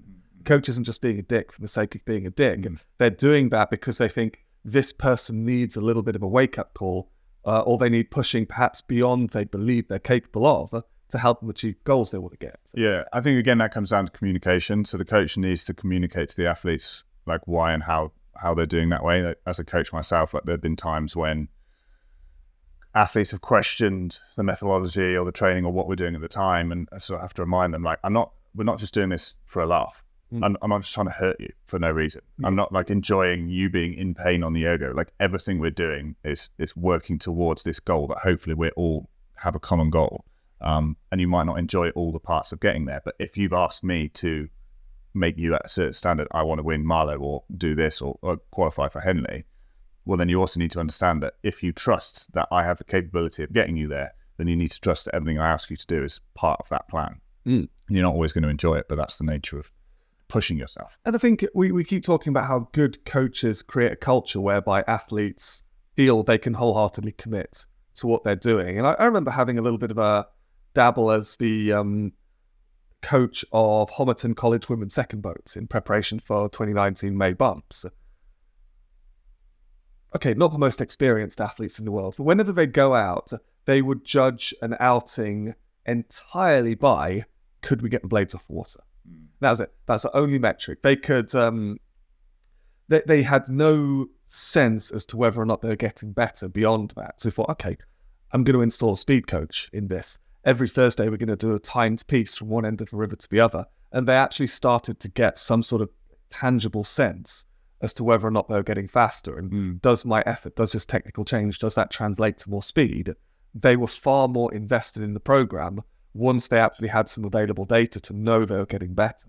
And I think as a coach, it's your job to actually ensure that athletes feel like they can be getting better. Because I think a lot of rowers just blindly turn up, don't really engage enough and have no sense as to whether or not they're getting faster. Yeah, that feeds into what you said before about using the right data. Like if your only metric is were our blades off the water, well, but what were you working on in that session? You know, maybe you're working on something completely different. Sometimes you've got to kind of get worse to get better, or let something go whilst you try and improve a different area. There's so many different parts of the rowing, and although it's like the chicken and the egg, isn't it? Do you work on the front end or the back end? Or if you're working on one, you obviously try not to let anything else go, but there could be a specific goal. Like for me, it's talking about keeping your blades off the water, like in terms of coaching novices, when we did, they used to do a novice race, like basically 6 weeks after they started rowing. And I was like, well, like, if the aim for the year was to win this thing 6 weeks after rowing, I'm not talking about shape. We're going to flat the blades across the water and just rinse it, work out how to row 3/4 slide, not worry about anything else, if that's the aim. And some colleges would do that. But I was like, but we're actually trying to be successful in bumps later in the year. So we're going to be putting things in place that maybe take longer to learn. That mean we might not be as fast at 7 weeks of everyone else. But these things take time when they come through, and then when we come through to bumps racing, we'll actually be able to keep our blades off the water. Well, that's interesting because I refer back to that work of Carol Dweck. There's another guy called Albert Bandura who they try to create this system where you believe that you can keep progressing, and that's really applicable not just to coaching, but it seems very applicable in educational development. And I hear of that a lot of coaches who used to be teachers and teachers who go into coaching as well. It seems to be quite a few parallels. But something that's quite important for actually creating these growth mindsets is managing expectations. You're helping people actually understand that this is a long-term process. You can't promise them the world because as soon as that fails, then they're going to think, oh, well, maybe I just wasn't talented enough. So as a coach, what you're doing there is you're saying, okay, look, we want to be at this standard in this time frame. You are not going to hit this standard in half that time frame. We are not going to be at our peak for this first race. You're actually setting people up for the belief that they can keep getting better in the long term, so they actually commit to trying to get better every day. Yeah, Justy spoke about that. He was like, if you just give your athletes everything and then they have a bad race, what are you going to use to pick them back up? So you're going to like almost like phase your information that you like relaying to them. Yeah, I also think it's getting harder to for people to be happy to have that delayed gratification or type 2 fun, type 2 gratification in a world where everyone wants it now. Yeah, and if I can't be great now, like, sod it, I don't want to do it. But the reward is so much higher from having put more effort in order to achieve the delayed outcome. Yeah. I think, what was it? TikTok and Instagram Reels. Yeah, we've all sort of got into this habit of just instant little mini bits of dopamine here and there. And I feel like people, and there's a lot of academic literature on how this has come about in a relatively short time frame. People really don't have much of an attention span these days. And I know a lot of adults, young adults, teenagers who they'll struggle to read a full paragraph without getting distracted. I think that's terrifying. But when you think, how does that translate into delayed gratification? If people struggle to commit to actually reading a full paragraph without letting their mind wander and then start looking for some other source of dopamine, how are you going to commit to the long, hard graft that is becoming a successful sports person? Yeah. I catch myself doing it. You watch a video of something you're interested in and you're like a minute in and you're like, it hasn't got it. I'm not interested. I think, Jesus. I started watching that because it was interesting, and then I got a minute in and I was like done with it. Yeah, this film's getting a little bit dry. I'm going to immediately crack open Instagram for a few minutes. It's bizarre. It's really bizarre. Yeah, it's a difficult one. One other point I think then, because I think it's worth talking about, is where obviously he also mentioned about adding Olympic lifts into his program. I think that definitely with caution. Absolutely.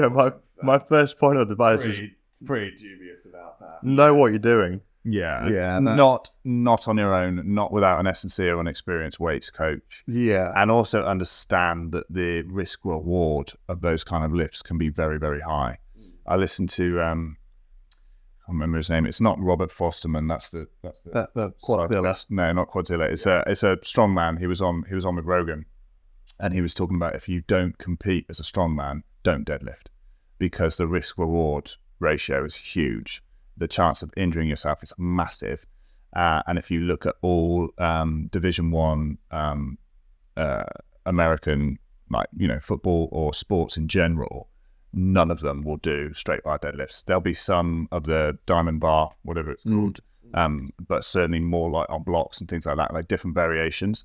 But certainly, and then if you're getting into things like cleaning and snatching, like this incredibly technical lifts. Yeah, exactly. I mean, I look at the snatch. Firstly, I think you're absolutely right. If you do that without a proper S&C coach, that's a knackered back or a knackered shoulder waiting to happen. But also, rowing's not an overhead sport. The jerk in a clean and jerk or a snatch, these aren't rowing specific movements. I'm sure there are people far more qualified than me to talk about this, but I feel like the actual motion of a clean and jerk or snatch, I just don't think it's rowing specific. So let's go through the Olympic lifts for our listeners who don't know exactly like what they are. What are they and what do they entail? Like, can we just list them? Traditionally, deadlifts, which is just lifting the bar from the ground and standing up, and power cleans, which is lifting the bar from the ground and finishing with it resting on your shoulders, would be two that are involved in high-end rowing programs. Yeah. But then the clean and jerk, which is when you clean it and then finish above head, or the snatch, which is when you catch above head in the squat position, are way more technical lifts. And I've not seen any rowing program that does that. No, I've seen lots of rowing programs do cleans because that is largely the clean. I think replicates a rowing stroke fairly well. It's leg driven at first. You fire your hips through. And then if you've done it correctly, the arms shouldn't be doing too much, quite similar to a rowing stroke. Yeah. But the actual motion of, okay, now I'm going to squat down and push this above my head. No, that's in no way, shape or form rowing specific. Yeah, so I think that's just, in terms of when you talk about adding Olympic lifts, cleans, yes, deadlifts, yes, squats, yes, jerk, no, snatch, no. I like what you said, Dave, about like, actually think about analyzing the movement. Like, is this in any way, shape or form replicable in a boat? How can you train the movements and strengthen them to what you're doing in the boat? For example, like we used to do a lot of core work at Leander, and that'd be stability specific to like rowing, keeping your core strong so that, you could keep the boat more balanced, etc. Like, I think it does definitely require conscientiousness in terms of like, is this going to make the boat go faster? Not to mention the phrase, but like if you just focus on movements that are specifically going to like help with rowing, that's going to be far more better than trying to do and invent some new lifts just because you might be stronger on them, but then if that's not going to help in the boat, why are you doing it for? Ask yourself the why. Yeah, so with weight training, towards the back end of my career, I more developed this idea of using weight training to facilitate rowing. I'll be honest, in the early days of my weight training career, I just, and then here we are in retirement, right back to where I started. But I was doing a bicep curl motion. You look at a lot of typical weight training movements, for example. You think the idea is that this is going to make me faster in a boat, right? So you look at an 8, for example. In an 8, you typically have to get work on very quick. Your force curve has to go up very fast. And that requires you to be able to generate a lot of force despite your legs being very, very compressed. So you think, if you're only squatting to 2/3 depth, for example, you're never actually reaching the level of compression that you're going to do in a boat. So you think, okay, if I want to use my weight training to facilitate better boat speed, you'd think I'm going to squat less, but I'm going to go deeper. I'm going to try and explode at the bottom. If you're doing bench press, for example, why not do dumbbell bench press? Because that generates more scapular mobility and stability, for example. You think a lot of rowers, because they don't have particularly good conditioning in their scapula, they start to shrug to spread the load, and that's when you start getting rib and shoulder injuries. So you think, if I'm doing dumbbell bench press instead, you've got that scapular conditioning to just hang off the handle better. Your weight training is about facilitating your rowing. It's about increasing your longevity. It's about stopping injuries. It's not just, I'm going to lift the biggest possible number of kilos I can and hope for the best. Yeah, I think that kind of comes back to the theme of what we've said a lot today, which is if you're going to ask these questions, you need to make sure you have an understanding of what you're doing and why you're doing it in every way. And yeah, I think, with weights, again, like when we used to row, it was very competitive. Who can deadlift the most? Who can power clean the go most? I mean, even in the GB team, I remember we did max testing. I think me and Sam Townsend maxed out 125 on the power clean, I spent a lot of time with the S&C coach, Alex Wolf, in order to do that. That made me feel impressive. You know, I've got one of the biggest power cleans in the team as a 95 kilo guy. Go and watch the Olympics. There are 65 kilo women power clean at 120. So you like leave the ego at the door.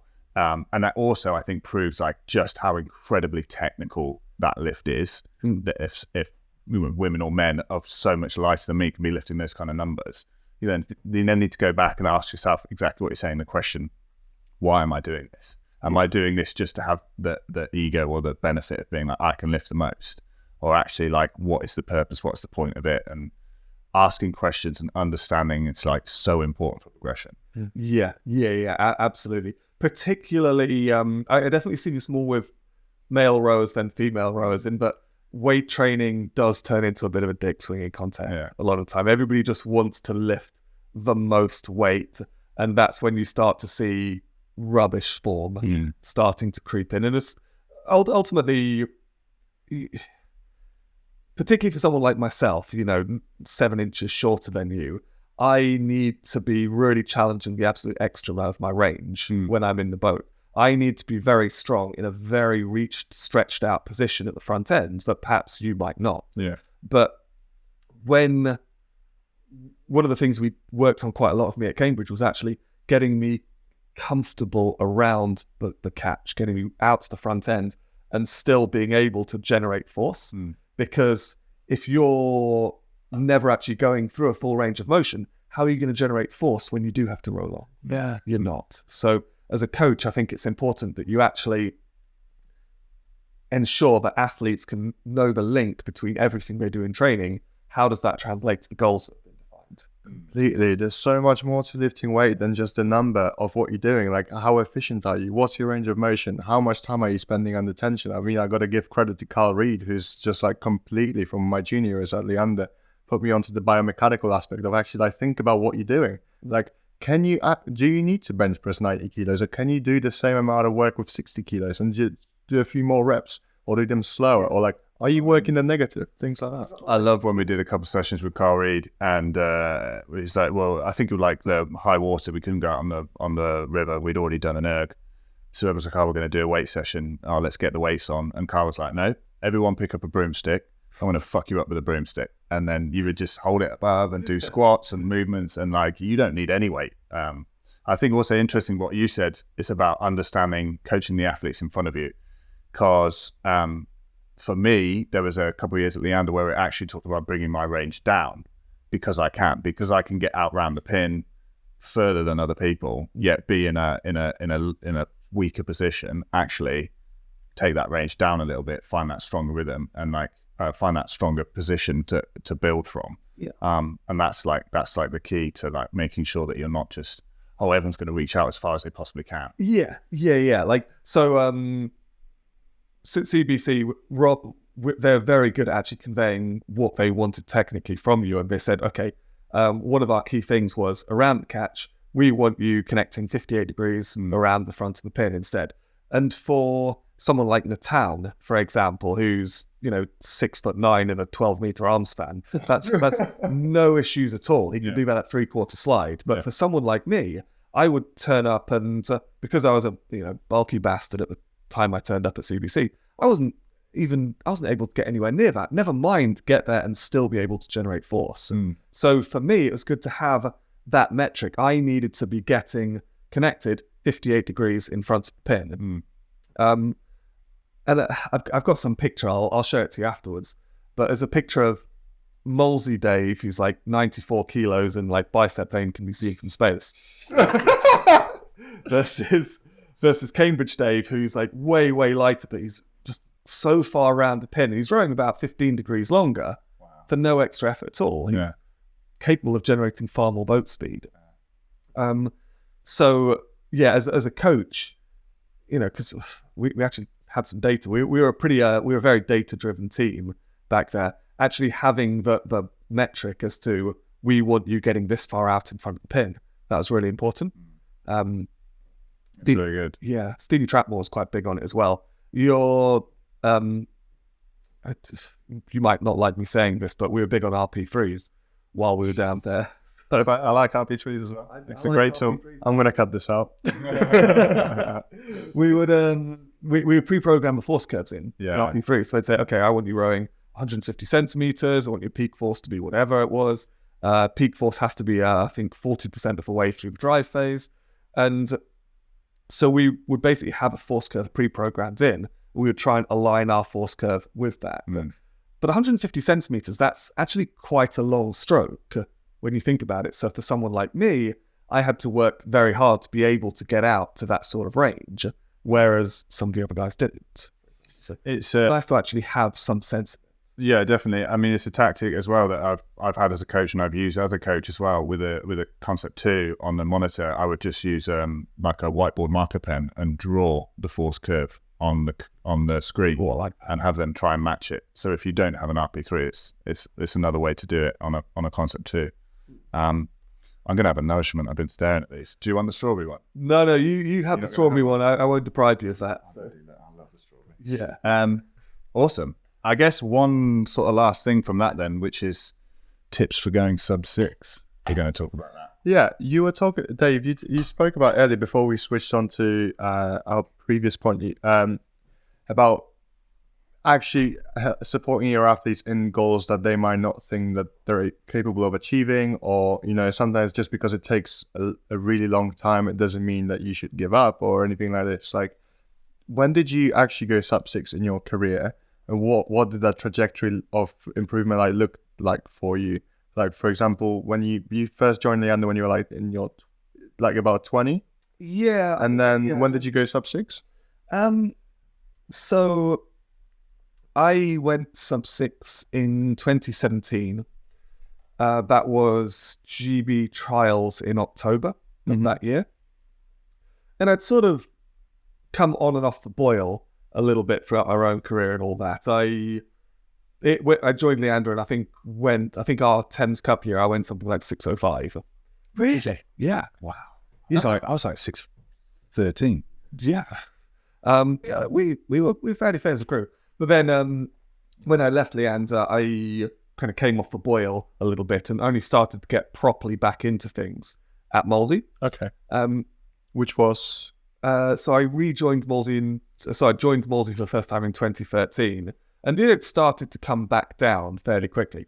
I went I went around 6:01, 6:02 quite a few times, but it was 2017 I started to do things. That was when I started doing 4 weight sessions a week instead of 3 weight sessions a week, and I'm reluctant to say that might have made the difference, but certainly that was a variable that changed, and then I went sub 6 off the back of that.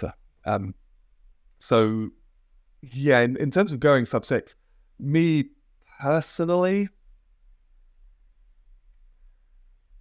I'm not convinced that weight training was necessarily what was best. Do you think it was more mental for you than it was physical, making that step? No. I think I understand that some people will kind of see it as a challenge, being quite a mental barrier, but I was never really that intimidated. I guess what I'm trying to say is that there are going to be a lot of people who will try and convince you that you peak at a certain point and it's impossible to almost get improvement later in your career, your dog days are over sort of thing. So what do you think made it for you? Was it just a consistency of training over the course of a few years, and then just making those gradual improvements, being more conscientious about your technique, about the way that you were effectively utilizing your training? Yeah, so I think there are various different ways to make improvements in this regard. I think when in that year at Molsey, I was hitting quite a few more weights. I was getting very, very strong, and I think that translated to a bigger ergo. But then at Cambridge, we'd stopped doing weights. We did circuit training instead, and I took 13 seconds off my 5K and 2 splits off my 30 rate 20, for example. So I'm a little reluctant to put erg PBs down to one particular thing. I think with regards to this person that raised this query, address your weaknesses. Yeah. And just keep trying to progress no matter what. I remember when I was at Wolsey, there was something called Project Spider. I don't know if you ever did that. There's a GB rowing organised thing, and they'd go around and they basically had a spider diagram, and they'd say this person. They'd sort of give you grades based on seeing it, yeah, your body fat, your 2 millimole threshold, and 1 millimole threshold, and basically whatever your weakest area was, that is what they'd try and suggest for you, and they'd say that's where you're going to potentially make the most gains. I've still got some of them. I was looking through some of my old data. I've got one of those sheets, I think. I've still got all my ones as well. So it's interesting to see your lactate versus force curve shift out over time. But in any case, I think with me, now that I start to think about it like an economist a little bit more, the extra weight training I did at Wolsey, the marginal benefit of that was still present, but probably not huge. Sure. So I added in an extra little bit of weight training and made a little bit of extra gains. But I potentially could have found more extra speed if I'd have done the extra mobility and cardio and been longer, had a longer stroke, a more powerful stroke, like I did at Cambridge. Yeah. So I've got another, like, I guess, sub question when it comes to that. So you can have all the physical requirements to go in sub 6, all the mental requirements to go in sub 6. How much do tactics and strategy of like how you actually pace the 2K itself will have a play in like whether you can or cannot break it? Because obviously, if you go and fly and die, you might have all the requirements, but you're just not gonna go sub 6. So like, is there any chance you can squeeze sub if you're like around there or things like that? So I know there's a bit of debate about this, and I'm sure I'm probably going to get some angry DMs from Jack Burns and Kieran Clark after this. But a lot of people believe that the best way to do an erg test is just keep the split as flat and consistent as possible, because a linear drop in split requires an exponential growth in wattage. So the way to best pace your 2K in terms of generating the lowest amount of power and expending the least energy is to do it as flat paced as possible. And I disagree with that. No, I don't disagree with the physics in that regard. Yeah. But when I got into cycling and was doing these 20-minute tests quite a bit, or even watching Dan Bigham and Filippo Ganna break the hour records around the velodrome, you see people tend to they tend to negative split a little bit. They start off a little bit slower and they get faster and faster throughout because they don't want to quite shock their aerobic system and suddenly spike their lactate levels. So in these longer cycling tests, and I think there's a degree of it, when I did my 5K test, I did something very similar as well. You get ever so slightly faster throughout. So it expends a little bit more energy, but you're not spiking your blood lactate. You're letting your heart rate come up that little bit more gradually throughout. And I think that's really worthwhile. That being said, I think there's not really as much time to achieve that in a 2K. So you look at my 5K PB, for example. I think I went off at 136s for about the first 2K and finished on about 132s. So just gradually taking off about 0.3, 0.4 every 500. But in a 2K, you don't really have time to do that. I think in a 2K, you've got to be a little bit more consistent, but you've got to be cooking a bit more on the start line so that your body's already fully warmed up and ready to handle the lactic. Yeah, I've got a few. Yeah, I sort of similar opinion to you. I mean, on the basis of it, essentially, there's 3 ways to go fast. You row long, you row powerful, and the amount of strokes that you take, length, power, and rate. Sounds like a Henry Bale pre-race chat. Break it down as simple as you want. But then obviously, like, there's certain things that sort of come into it. I think, like, what were you talking about? Obviously, you have a lactate threshold, and it doesn't matter who you are, how mentally tough you are. If you push over that red line early on, there's sort of no coming back. Certainly not within a 6-minute time period.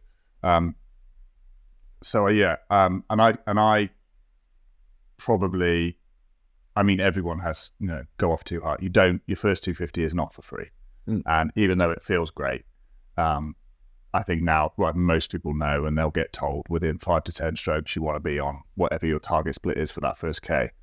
I think, yeah, on paper, technically, physiologically, the fastest or the most efficient thing to do is to do the exact same split at every point. But then you ask the question, well, why does no one ever race like that? Because you've got to think about the psychological aspect. And that's both the psychological aspect of, say, in a race being in front, even though if you've expended more energy, you've got the advantage of seeing other crews. Other crews have got the disadvantage of feeling like they're behind, even if they might have a lot more left in the tank. Like that's slightly... There are anomalies in that regard when you look at world level. Yeah, like some people do. Like the Kiwi pair, quite famously, would always be in the pack, if not a little bit behind, at 500. And they just gradually build throughout. And where I completely agree that, yes, it can give you a psychological advantage being up or a psychological disadvantage being down. I think if you back yourself to keep rowing to your absolute best despite being down, then starting off a little bit slower is physiologically advantageous. Yeah, I mean, like you say, that's a total anomaly, because if you haven't lost for 8 years, you can have supreme confidence in your ability to get to the end first. And I mean, obviously, in terms of racing in a race is different to racing on the Ergo. But I also think the psychological benefit, exactly what you said, of seeing that number come down a little bit, knowing that you've got a bit left is important. But at the same time, not giving yourself too much to do. I think that was a mistake I made, which was I've had a lot of people tell me, like, yeah, you just flat pace the first 1,500 a bit above where you want to be, and then jack it in all in on the last 500. And I didn't have that strength. I didn't necessarily have that strength. And certainly, again, for me, like, that was probably one of my weaknesses. 18, I went to Leander, committed to that program, got really fit, did a ton of mileage, but was still, really struggled to put on weight, 6'7", 90 kilos, still looked like a string beanpole. So adding weight to me was good for me, but then that's such a personal thing. It depends, like, exactly on what your weak point is. And certainly as a career, I think you want to, like, keep identifying a weak point and work on that, and just keep trying to push everything up together. One thing I definitely say with regards to 2Ks, and now I'm doing a spot more coaching, bit less actual rowing, is sometimes you might ask somebody what their plan is for a 2K, for example. Mm-hmm. And what's really interesting is I've never actually asked anybody, what's your plan for this 2K or what's your plan for this 5K? And they've said anything other than the splits they're planning on hitting. Mm-hmm. Like, I remember speaking to somebody a while ago, what's your plan for 2K? She was saying, I'm going to go off at sort of, 151, settle onto 152s, bring it back down to 151s and 150s later on. Mm-hmm. And their plan doesn't really deviate from what are the numbers on the screen. Mm-hmm. Whereas I think to myself, you're in control of your body if the numbers on the screen are a byproduct of that. So when I speak to people about having a plan for a 2K, for example, I think, okay, are you going to try and sustain your length? Are you going to try and sustain your posture? Are you going to control your breathing? Like, when we talk about plan, that's a plan for me. As far too often, people, as soon as the split goes one above what it was in their plan, the heads start to go down, they start trimming length off the front end, they just start spinning the rate up and up and up and getting less and less efficient. Stay long, stay efficient, stay powerful, keep breathing. Like, do it as smart as possible. Don't just look at the numbers on the screen. So brilliant. That's brilliant. Like, you focus on the leading indicators and not the lagging indicators. Like you said, not the outcome of what's on the screen. Like, stay long, stay sharp, breathe, loose. Well, I know coaches who also will make people do a 2K without the screen, because some people get so sucked in and so focused on the number, and they forget that actually if you took that number away and they'd race as if they're in a single and actually start listening and thinking, am I working too hard here? This feels about right. I think, did you do one once? You got a better score. No, we tried to do it with one of our athletes, but I've thought about it many times, because I'm one of those athletes that, just disclaimer, I've not done that many 2Ks, but when we did like some step testing in Poland, I found out that my lactate, I lactate very, very much, very quickly. It doesn't really matter on what. And then that kind of translated into my 2K, where I couldn't really, also from the psychological point of view, do a flat pace and then like wind it up for the finish. I always had a strong start. I always had a strong finish. It doesn't matter what I went off at. You could say that I like blew with like being always like 2 splits, maybe like slower in the middle. So like, for example, for me, that flat pacing never took off, but possibly it could have been due to the numbers as well. So I would have been definitely interested to like do it without the screen. I think because you were quite young and when you got into it, I think that's like a super typical start to it, which is like have the confidence in your ability at the start and the finish and really struggle with that confidence in the middle. And I think for me, like that's the thing that takes a really long time to learn is to come into that third 500 and be like, it's okay, I'm not going to die. The voice is screaming. I can stay on split. And certainly I think as you get more mature in a lot of people get more mature in the way they attack or the way they pace 2Ks, you quite often be told, or I think a lot of people will try and keep those splits all as close to each other. You don't want to have that 3500 drop. And then again, like from the psychological aspect, like if I'm going for a sub 6, but my average is 132 or 133 with 500 to go, it's like, oh my God, there's a mountain to climb here. True. And that's where I kept struggling, is that I'm at a 32, 33. Like, geez, I'm going to have to pull 27, whatever. Dave will do the maths. I have. You are. 26, yeah, with 32, you need 24. What would you, if you're at 132 with 500 to go, what do you need to pull in your last 500? 123. Yeah. So like that, and that just seems unachievable, a super huge amount. Yeah. So what I'd do is I'd just go like under my pace for the first 500. Then knowing I'm going to blow, I'm actually going to be like maybe a split or 2 above.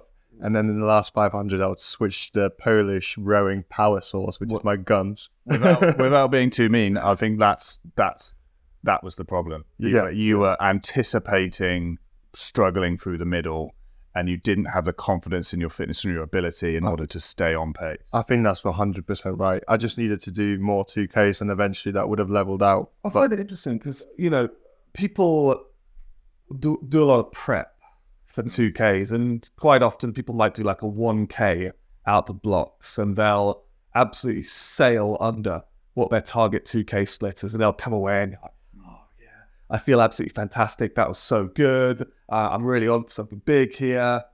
And then on the day, they fuck it up. Because I think they just get that little bit overconfident. And as soon as they start seeing splits above their target, they start to panic.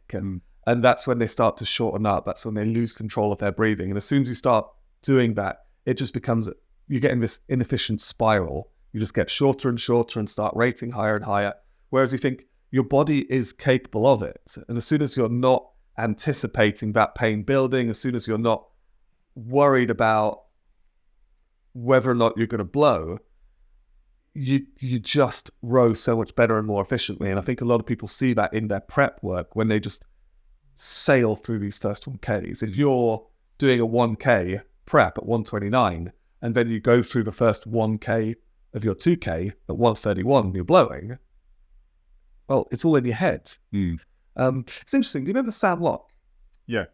Yeah, big Aussie guy, went for 1K world record. He wrote an interesting Instagram post a while ago, and the words really stuck with me. He said, people aren't necessarily worried about pain at 2K. They're worried about how they're going to respond to the pain at 2K.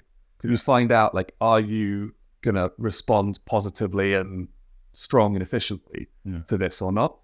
And a lot of people just talk themselves out of it because they're worried they're not going to respond the correct way. Yeah, definitely. And I think there's definitely more than one way to do this. I think you also need to understand like what works for you. Like I said, for me personally, being at like a 30.5 with 500 to go, knowing that I will be more tired than if I was at 32, but then also understanding that makes that last 500 feel more achievable. And that psychological benefit for me was huge. But like we were saying, sort of Dave Marshall, incredibly strong athlete, had the confidence in his physical ability to muscle it through in that last 500 and didn't require to do it in that way. So I definitely think like you need to understand, where your strengths and weaknesses are and what works best for you.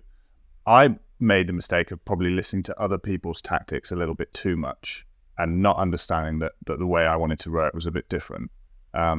So that I think that's a point as well, that sort of you gotta attack it from your perspective, and not necessarily. And the 2K, it's just you. It's not a race. There aren't any other crews. There's no one else to worry about. You don't have to necessarily race it in the exact same way that you would race on the water. And again, I think that's, common. I think everyone knows now, but the common thing of like blasting out massive first 500 and then hang on as hard as you can. You don't have to do that in the same way. Yeah, I'd say that's very fair. It's interesting. One of the things at CBC was Steve Trapmore used to say when he was watching people do the 5Ks, yes, he'd be looking at the raw score, but he'd also be paying particular attention to who is actually holding their form, their rhythm and their length. Because if you look at a 5K, for example, yeah, you could go head down blaze rate 38 for the last 500 at half slide. But let's be realistic here. You try and do that in a boat, you're going to fuck it up. So you think, can this person keep pulling big splits in a manner that is consistent with the team goal of making the 8 move as fast as possible? Yeah. So as a coach, you've got to keep one eye on that as well. Yeah, that definitely comes back to what's the aim of the program, and then understanding that if your aim is to get in the top crew, then that's something you need to consider. Yeah. 14 years of rowing, he's the only coach who ever alluded to that. Yeah. When talking about erg tests. And I look at other clubs that I've been at in the past. People might rate 45 for the last 500 at half slide the whole time. And I think, yes, that's got you a big split, but you're not going to do that at Henley. You're not going to do that in the boat race. So are you getting that score in the right way? Probably not. Yeah. That's not a metric that a lot of coaches, I think, look out for. I speak to a coach that I mentor who spoke a little bit about, I think it's sort of a comment from being in the theatre, making sure that you always act on stage as if someone's watching. You might not be front and centre, you might be doing some piece in the background or whatever, but someone is always watching. And I like to think as an athlete to make sure that that you always need to act as if the coach is watching. And they might not also always be watching. They might not always be in the gym. But if you're in the gym on your own and you're head down, lick the rigger, like absolutely tanking it, your back looks like mine used to, like a prawn, and then the coach walks in, they are going to be looking at things like that. So yeah, I think that's a great point, and it's what I talked about as well. Time at Molesey, because Molesey, you've got obviously you get a lot of full-time athletes who are trialing down there, and you've got Pete Shepherd lives somewhere nearby, so sometimes you just come for a little walk around the gym, and all of a sudden everything changes. Everybody sits up a little bit. Everyone's got these calm demeanor in their face. All of a sudden, everybody's running that a little bit longer. Everybody splits, drops about 3, like, oh, pick me. Yeah. I like that. To row like someone's watching. Yeah, I mean, I like the comment we used to always say, you want to train how you race. Yeah, because if you're betting in bad stuff while you're training, then that's going to come through in the race. And like you said, if you're relying on a monster last 500, well, if you're in the middle of an 8, you're not going to be able to just go on your own. Do you remember Ray Polt in the middle of a 5K used to just do like a burst of 20? Yeah, but then again, he also used to do it in our Thames Cup. I remember when we were racing Hamburg Ruder Club, and he just shouted for England in the middle of a race and take that to like 42. Like with the bow 7, it's just like, well, I guess we're going now. Thank God we knew what he was like. Yeah.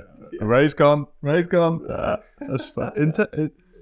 In terms of like form on your TK, I think that would be like an interesting like maybe variation of like how you judge your score, right? Because you can like as a coach, like you sometimes see some athletes, they can get, like you said, a good score, but like how did they get there is also important. And like other sports do it too. For example, like in Poland, winter sports are like a big thing. So we'd always watch ski jumping, and essentially you go down the slope and you're trying to go as far as you can. But just because you've covered the most distance, it doesn't mean you're going to get number one, the first place, because also form is like a big thing. You've got judges and they like judge your landing. Form, landing, you get points, and that's all like really important. It goes back to gathering the right data and judging ourselves based on sensible metrics, because let's be honest, if you're a coach who's looking after 60 athletes, you can gather everybody's score and you can just slap it all on an Excel spreadsheet and see who's winning, right? But as a coach, how do you actually quantify who's holding their form, who's holding their length, who's rowing the best innate. That's really hard to do, and it is doable. We used to do it at CBC, but I think for a lot of coaches out there, that's data that's very, very hard to actually factor in. Well, actually, this is data that could come from using some form of telemetry on Ergo that allows you to actually see your stroke length and allows you to see your power curve and the progression and everything. Melvin Twaar? Who? Melvin Twaar, so the bellman of the Dutch double that won Worlds last year. So he's really Dutch sculling at the minute. Holy hell. They're on fire. So he posted something on Instagram the other day that was an RP3 force curve of his last 2K test. And he said, watch my force curve as I try and stick with Simon Van Dorp, who broke the RP3 2K world record in the same piece. And we all know what a force curve looks like. I'd imagine most of the viewers do. It's this roughly sort of parabolic arc. And his is just, because he's obviously blown his shit with about 500 to go, his force curve's just getting narrower and narrower, and it's slowly turning into a McDonald's logo. He's ran out of any hip drive. And it's interesting. Yes, you can visibly see when someone blows in a 2K and they start, head down, humping it through. But it's actually interesting to see a quick time lapse of someone's force curve as that happens. I guess you could realistically plot in like an ideal force curve and then just see how much does their force curve deviate from that during the 2K test if you really wanted to. But again, that's data that's really, really hard to investigate when you're dealing with so many athletes. And people might not necessarily have RP3s. Yeah. And there's always a trade-off. At the end of the day, 2Ks are used quite heavily by coaches, and in a perfect world, it's great to have perfect technique. But also, when a couple of seconds can mean the difference between getting named in the top 8 or not, there are times to go for it and times to not do. So it's a bit of a balancing act as always. Yeah. It's I remember Stevie Trapmore would sometimes say to me, because I think at Cambridge I sometimes got a little bit caught up in the data and the process, and I would overthink too much. I became too robotic in my rowing and was chasing and measuring too many metrics. And he just said, Dave, just stop thinking so much. Just move with the boat and get after it. And it worked. I think if you, I know we've just been talking about the benefits of this data, but yes, how do you quantify whether someone's just a racer who has that instinct? It's very hard.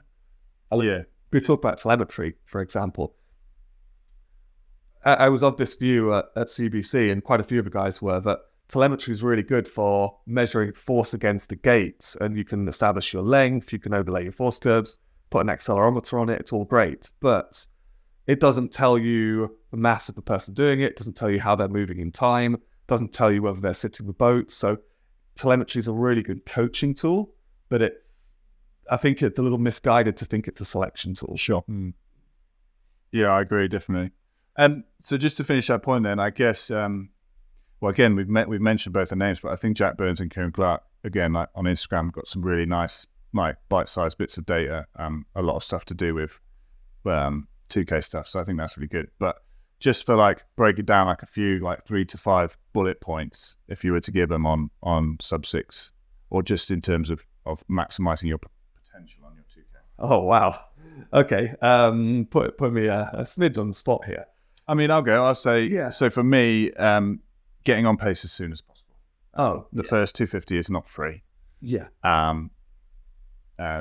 Trying to make sure that in general there's no one split that's completely out from the others. So making sure that whatever way, if you do negative or positively splitting it, there aren't huge differences between your 500s.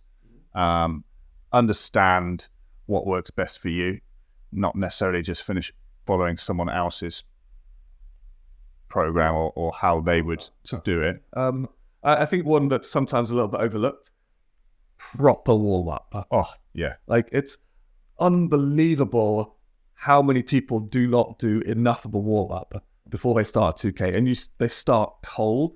And if you're starting cold and your heart rate's really low, your lactate's going to spike.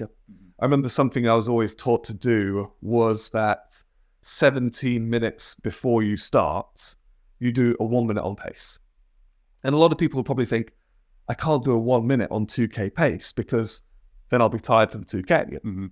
No, your body has woken up and it started to deal with the lactate. You know when you're seat racing and the first one always feels worse and worse depending on your rhythm? It's kind of like that. Like, get your body actually used to what it's about to do. Get your lactate systems up and firing. And then you just move light after that. But yeah, I think far too many people, they skimp on their warm-ups because I think they're trying to save energy for the 2K. No, get warm, get your body pumping, get your lungs open, get your body processing lactate. That's brilliant advice. We used to do 40 seconds on pace before as a warm-up. I would say, like, as a tip of advice from me, someone who hasn't done it, but approach it with proper respect. Don't just cowboy it thinking like, oh, I'm all this and that. Like, approach it with respect. It takes a lot of work, dedication. It takes a huge amount of discipline, power output, and probably just also make sure you're physiologically ready. Don't think about just the day of the 2K. What are you eating before? What's fueling you? Like, you remember, you have to like also look after the vehicle that's going to get like you in doing the 2K under 6 minutes. Like, how has your sleep been in the last 3 days? You know, like, be very conscientious about it. And I guess that comes down to like treating it with proper respect.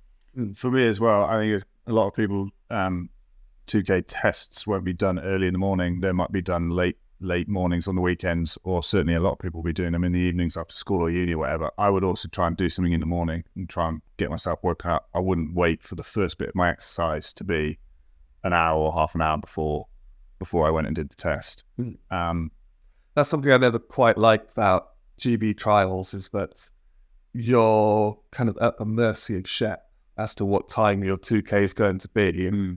And back in our under 23 days, back before the head car, we would, we might be doing a 2K at 3 or 4 in the afternoon, for example. You think my body clock is not accustomed to doing anything at that time, but I'm used to doing the stuff at, say, 10 a.m. Yeah, we always train in the mornings, I used to do that. So if I knew I had an erg test coming up, where possible, I would try and do my training at the time that I knew I'd have the test coming up, just so that the body clock starts to customize to it. I know you can't really do that for stuff like Henley because it's still in the lottery, but I think that's a marginal gain that a lot of people don't really utilize. You still do pre-paddles for Henley and stuff, so like that kind of, Yeah, I mean, even if you don't know when your time is going to be, if you always are training in the morning, then in the run up to Henley, do some sessions in the afternoon. Yeah, do some afternoon paddles, do some evening paddles. Yeah, things like that. I'd say, heading back to our sort of key points of 2K, I would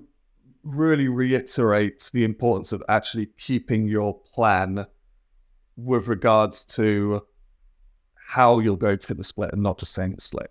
Yeah. Like, keep your length, keep breathing, keep your head up. It is far harder to generate power when your posture goes. So as soon as you start to slump and your head goes down, all of a sudden you're in a weaker position and then you start to have to work harder. Keep your form proper, and therefore it will be far more efficient. I definitely, I also think like working into that is like just keep it process driven. Like if your specific aim is it's sub 6 or bust, two things. You're likely, as soon as, like you said, I've come off pace for the whole thing to just unravel. You're then potentially into sort of stopping territory, which for me is never do it. Never, don't ever do it once. The amount of people I've seen who stop once and it gets into this horrible thing in their head. Stay on the processes, do the best job that you can do. Think about at the end of the day, was that my maximum performance? If it was, be happy with the outcome because that's what you deserved.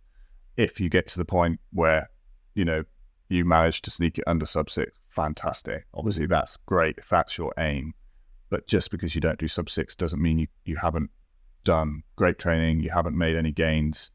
Every time you go into that hole and that voice says you can't do this and you still finish, that's still a big gain. That's still going to build into the next one. Yeah, I mean, that boils back down to what we were saying about this idea of growth mindset and a culture of continuous, relentless improvement. Like, you might not hit your goals, but are you a step closer to them? Yeah. If so, then yes, keep engaging with the process. If you gave it your absolute best and you didn't make a positive step towards your goal, then engage with your coach and try to figure out what you can do better. But yeah, I like what you're saying about not just saying, okay, here's a binary target. If I didn't hit it, I'm just going to stop the erg and just assume that everything's shit. Keep chipping away. Because the thing is, I don't know the exact numbers, but a jump from 6:10 to 6 minutes, for example, that's a big jump in wattage. And that's much bigger than the jump from 6:20 to 6:10. So that's something that you will have to keep chipping away at. You're not going to jump from 6:10 to sub 6 in one go. Exactly. I'm starting to think of like how, one of the things he said is like, how long it takes to get there. I mean, how long is a piece of string? There's too many variables in that. In terms of, went to Leander at 18 with a 6:23, and from then full-time training, 6:23, 6:13. The next year, I think I went 6:09. There's been a couple of years of like 6:05, 6:03, 6:02. Like to go from 6:20s to sub 6, even on a full-time program, I think you're looking at 4 years, something like that. Yeah, it's not going to come overnight, and if it hasn't happened overnight, it doesn't mean shit. It doesn't mean it's all over. Exactly. To add to that, like in that relentless pursuit, if something's worthwhile, if something's worth pursuing, it's also worth failing a few times in the process of trying to get it. So don't give up, keep going. And that's why I talk a bit about understanding your why at the start of all this, because that jump from, say, 6:10 to sub 6, or let's say 7:10 to sub 7 for women, I think they're roughly equivalent, then yeah, that is a long commitment. And that's not just something you're going to do for 2 months of training and you're done. That, as you say, that can take years to bridge that sort of gap. So you really have to have a strong why that you're willing to commit to for the long haul in that one. And that's why I'd be a little bit hesitant about moving away from the club environment and trying to do something like that solo, because when you're committing to this in the long run, you need people around you to keep you motivated. Otherwise, you're just going to be training in isolation for potentially years to try and achieve this goal. That requires a hell of a lot of motivation. And I don't think I could keep that up for a few years. Absolutely. I love Tom's point about delayed gratification. I think we need definitely more of that, and it's a key to a happier life and like more fulfilling, definitely, because you got to work towards the things that are going to ultimately make you happy. Yeah, and like this target, I mean, the reason why presumably he set himself a sub 6 target is because that's a fantastic aim to achieve. It's incredibly difficult for anyone below national team to get to. Understand what piece it, understand the size of that. And if it was easy, if you could sit on the egg for 2 months and get it, it wouldn't be worth doing. You've set yourself a difficult target. Understand that's going to take time to get. Yeah. So personally, I remember I set myself that target of going 440 watts for 20 minutes on the bike, and I worked very hard at this for a few months. And as soon as I got it, you think, oh wow, world just keeps on spinning, right? It's so I think to myself, and I shouldn't extrapolate this to everybody, because I know everybody's got different circumstances and motivations. But me personally, in retirement and having experienced all the struggles that athletes face when they retire, I am so happy I met the people I did and was part of the teams that I was during my time in rowing. And I think if I'd have spent a lot of my rowing career isolating myself to prioritize ergo goals instead of being part of the team, I think across my whole career I've got less out of the sport. So I would happily, if you asked me, would I take an Olympic medal over all the friends I've made from rowing? I'd take the latter. I would far rather have the friends. I don't say that to devalue Olympic medals, but given the choice, yes, I like the people and the culture that I've become a part of and how it shaped me. And I think that's more important than any strict specific performance goals. Yeah, I'm sure Olympians would also agree that ultimately the journey is as important, if not more important than destination, whether you hit it or not. Ooh. Awesome. This is so epic. Like we were just on fire for 2 hours, just spitting proper like good advice. Yeah. Oh, wow. It's 10 It's 10 to 4 now. So. Yeah, no, I've absolutely loved it, Dave. Like this was fantastic. I mean, next time we're definitely gonna have to get some of the beers and jokes on. But yeah, no, it's a very different vibe to the last one. no, but I loved it. That's why we wanted you back on, because I know that you've got both aspects, as well as, you know, even sort of biomechanics and mathematics and other stuff that we can still get into. But we can have a great laugh and great stories. But also you have some serious knowledge on this stuff, and I think you probably put yourself down a bit if you think you don't. And the books that you referenced and those kind of things, I think it's really impressive. Been incredibly interesting to talk about all this stuff with you. Oh, it's been a fascinating chat, and as always, it's great to hear other perspectives on it. I think rowers would benefit from having these sorts of chats more often, so it's always great that this podcast is sort of pioneering these sorts of conversations. I appreciate that. I mean, I think it's definitely fair to say that like this hopefully will improve some people's 2Ks and hopefully make some more important selections. Absolutely. Fingers crossed. Yeah, and if anyone else, you know, if you have any other questions based on everything we spoke to, feel free to drop us a message, and we'll do our best to either message on there or maybe talk about it on the next one. Yeah, absolutely. But I think that's for today. Thanks, Dave, for coming on. Pleasure as always, guys. That concludes everything for this episode. So on that note, easy there. Cue the music.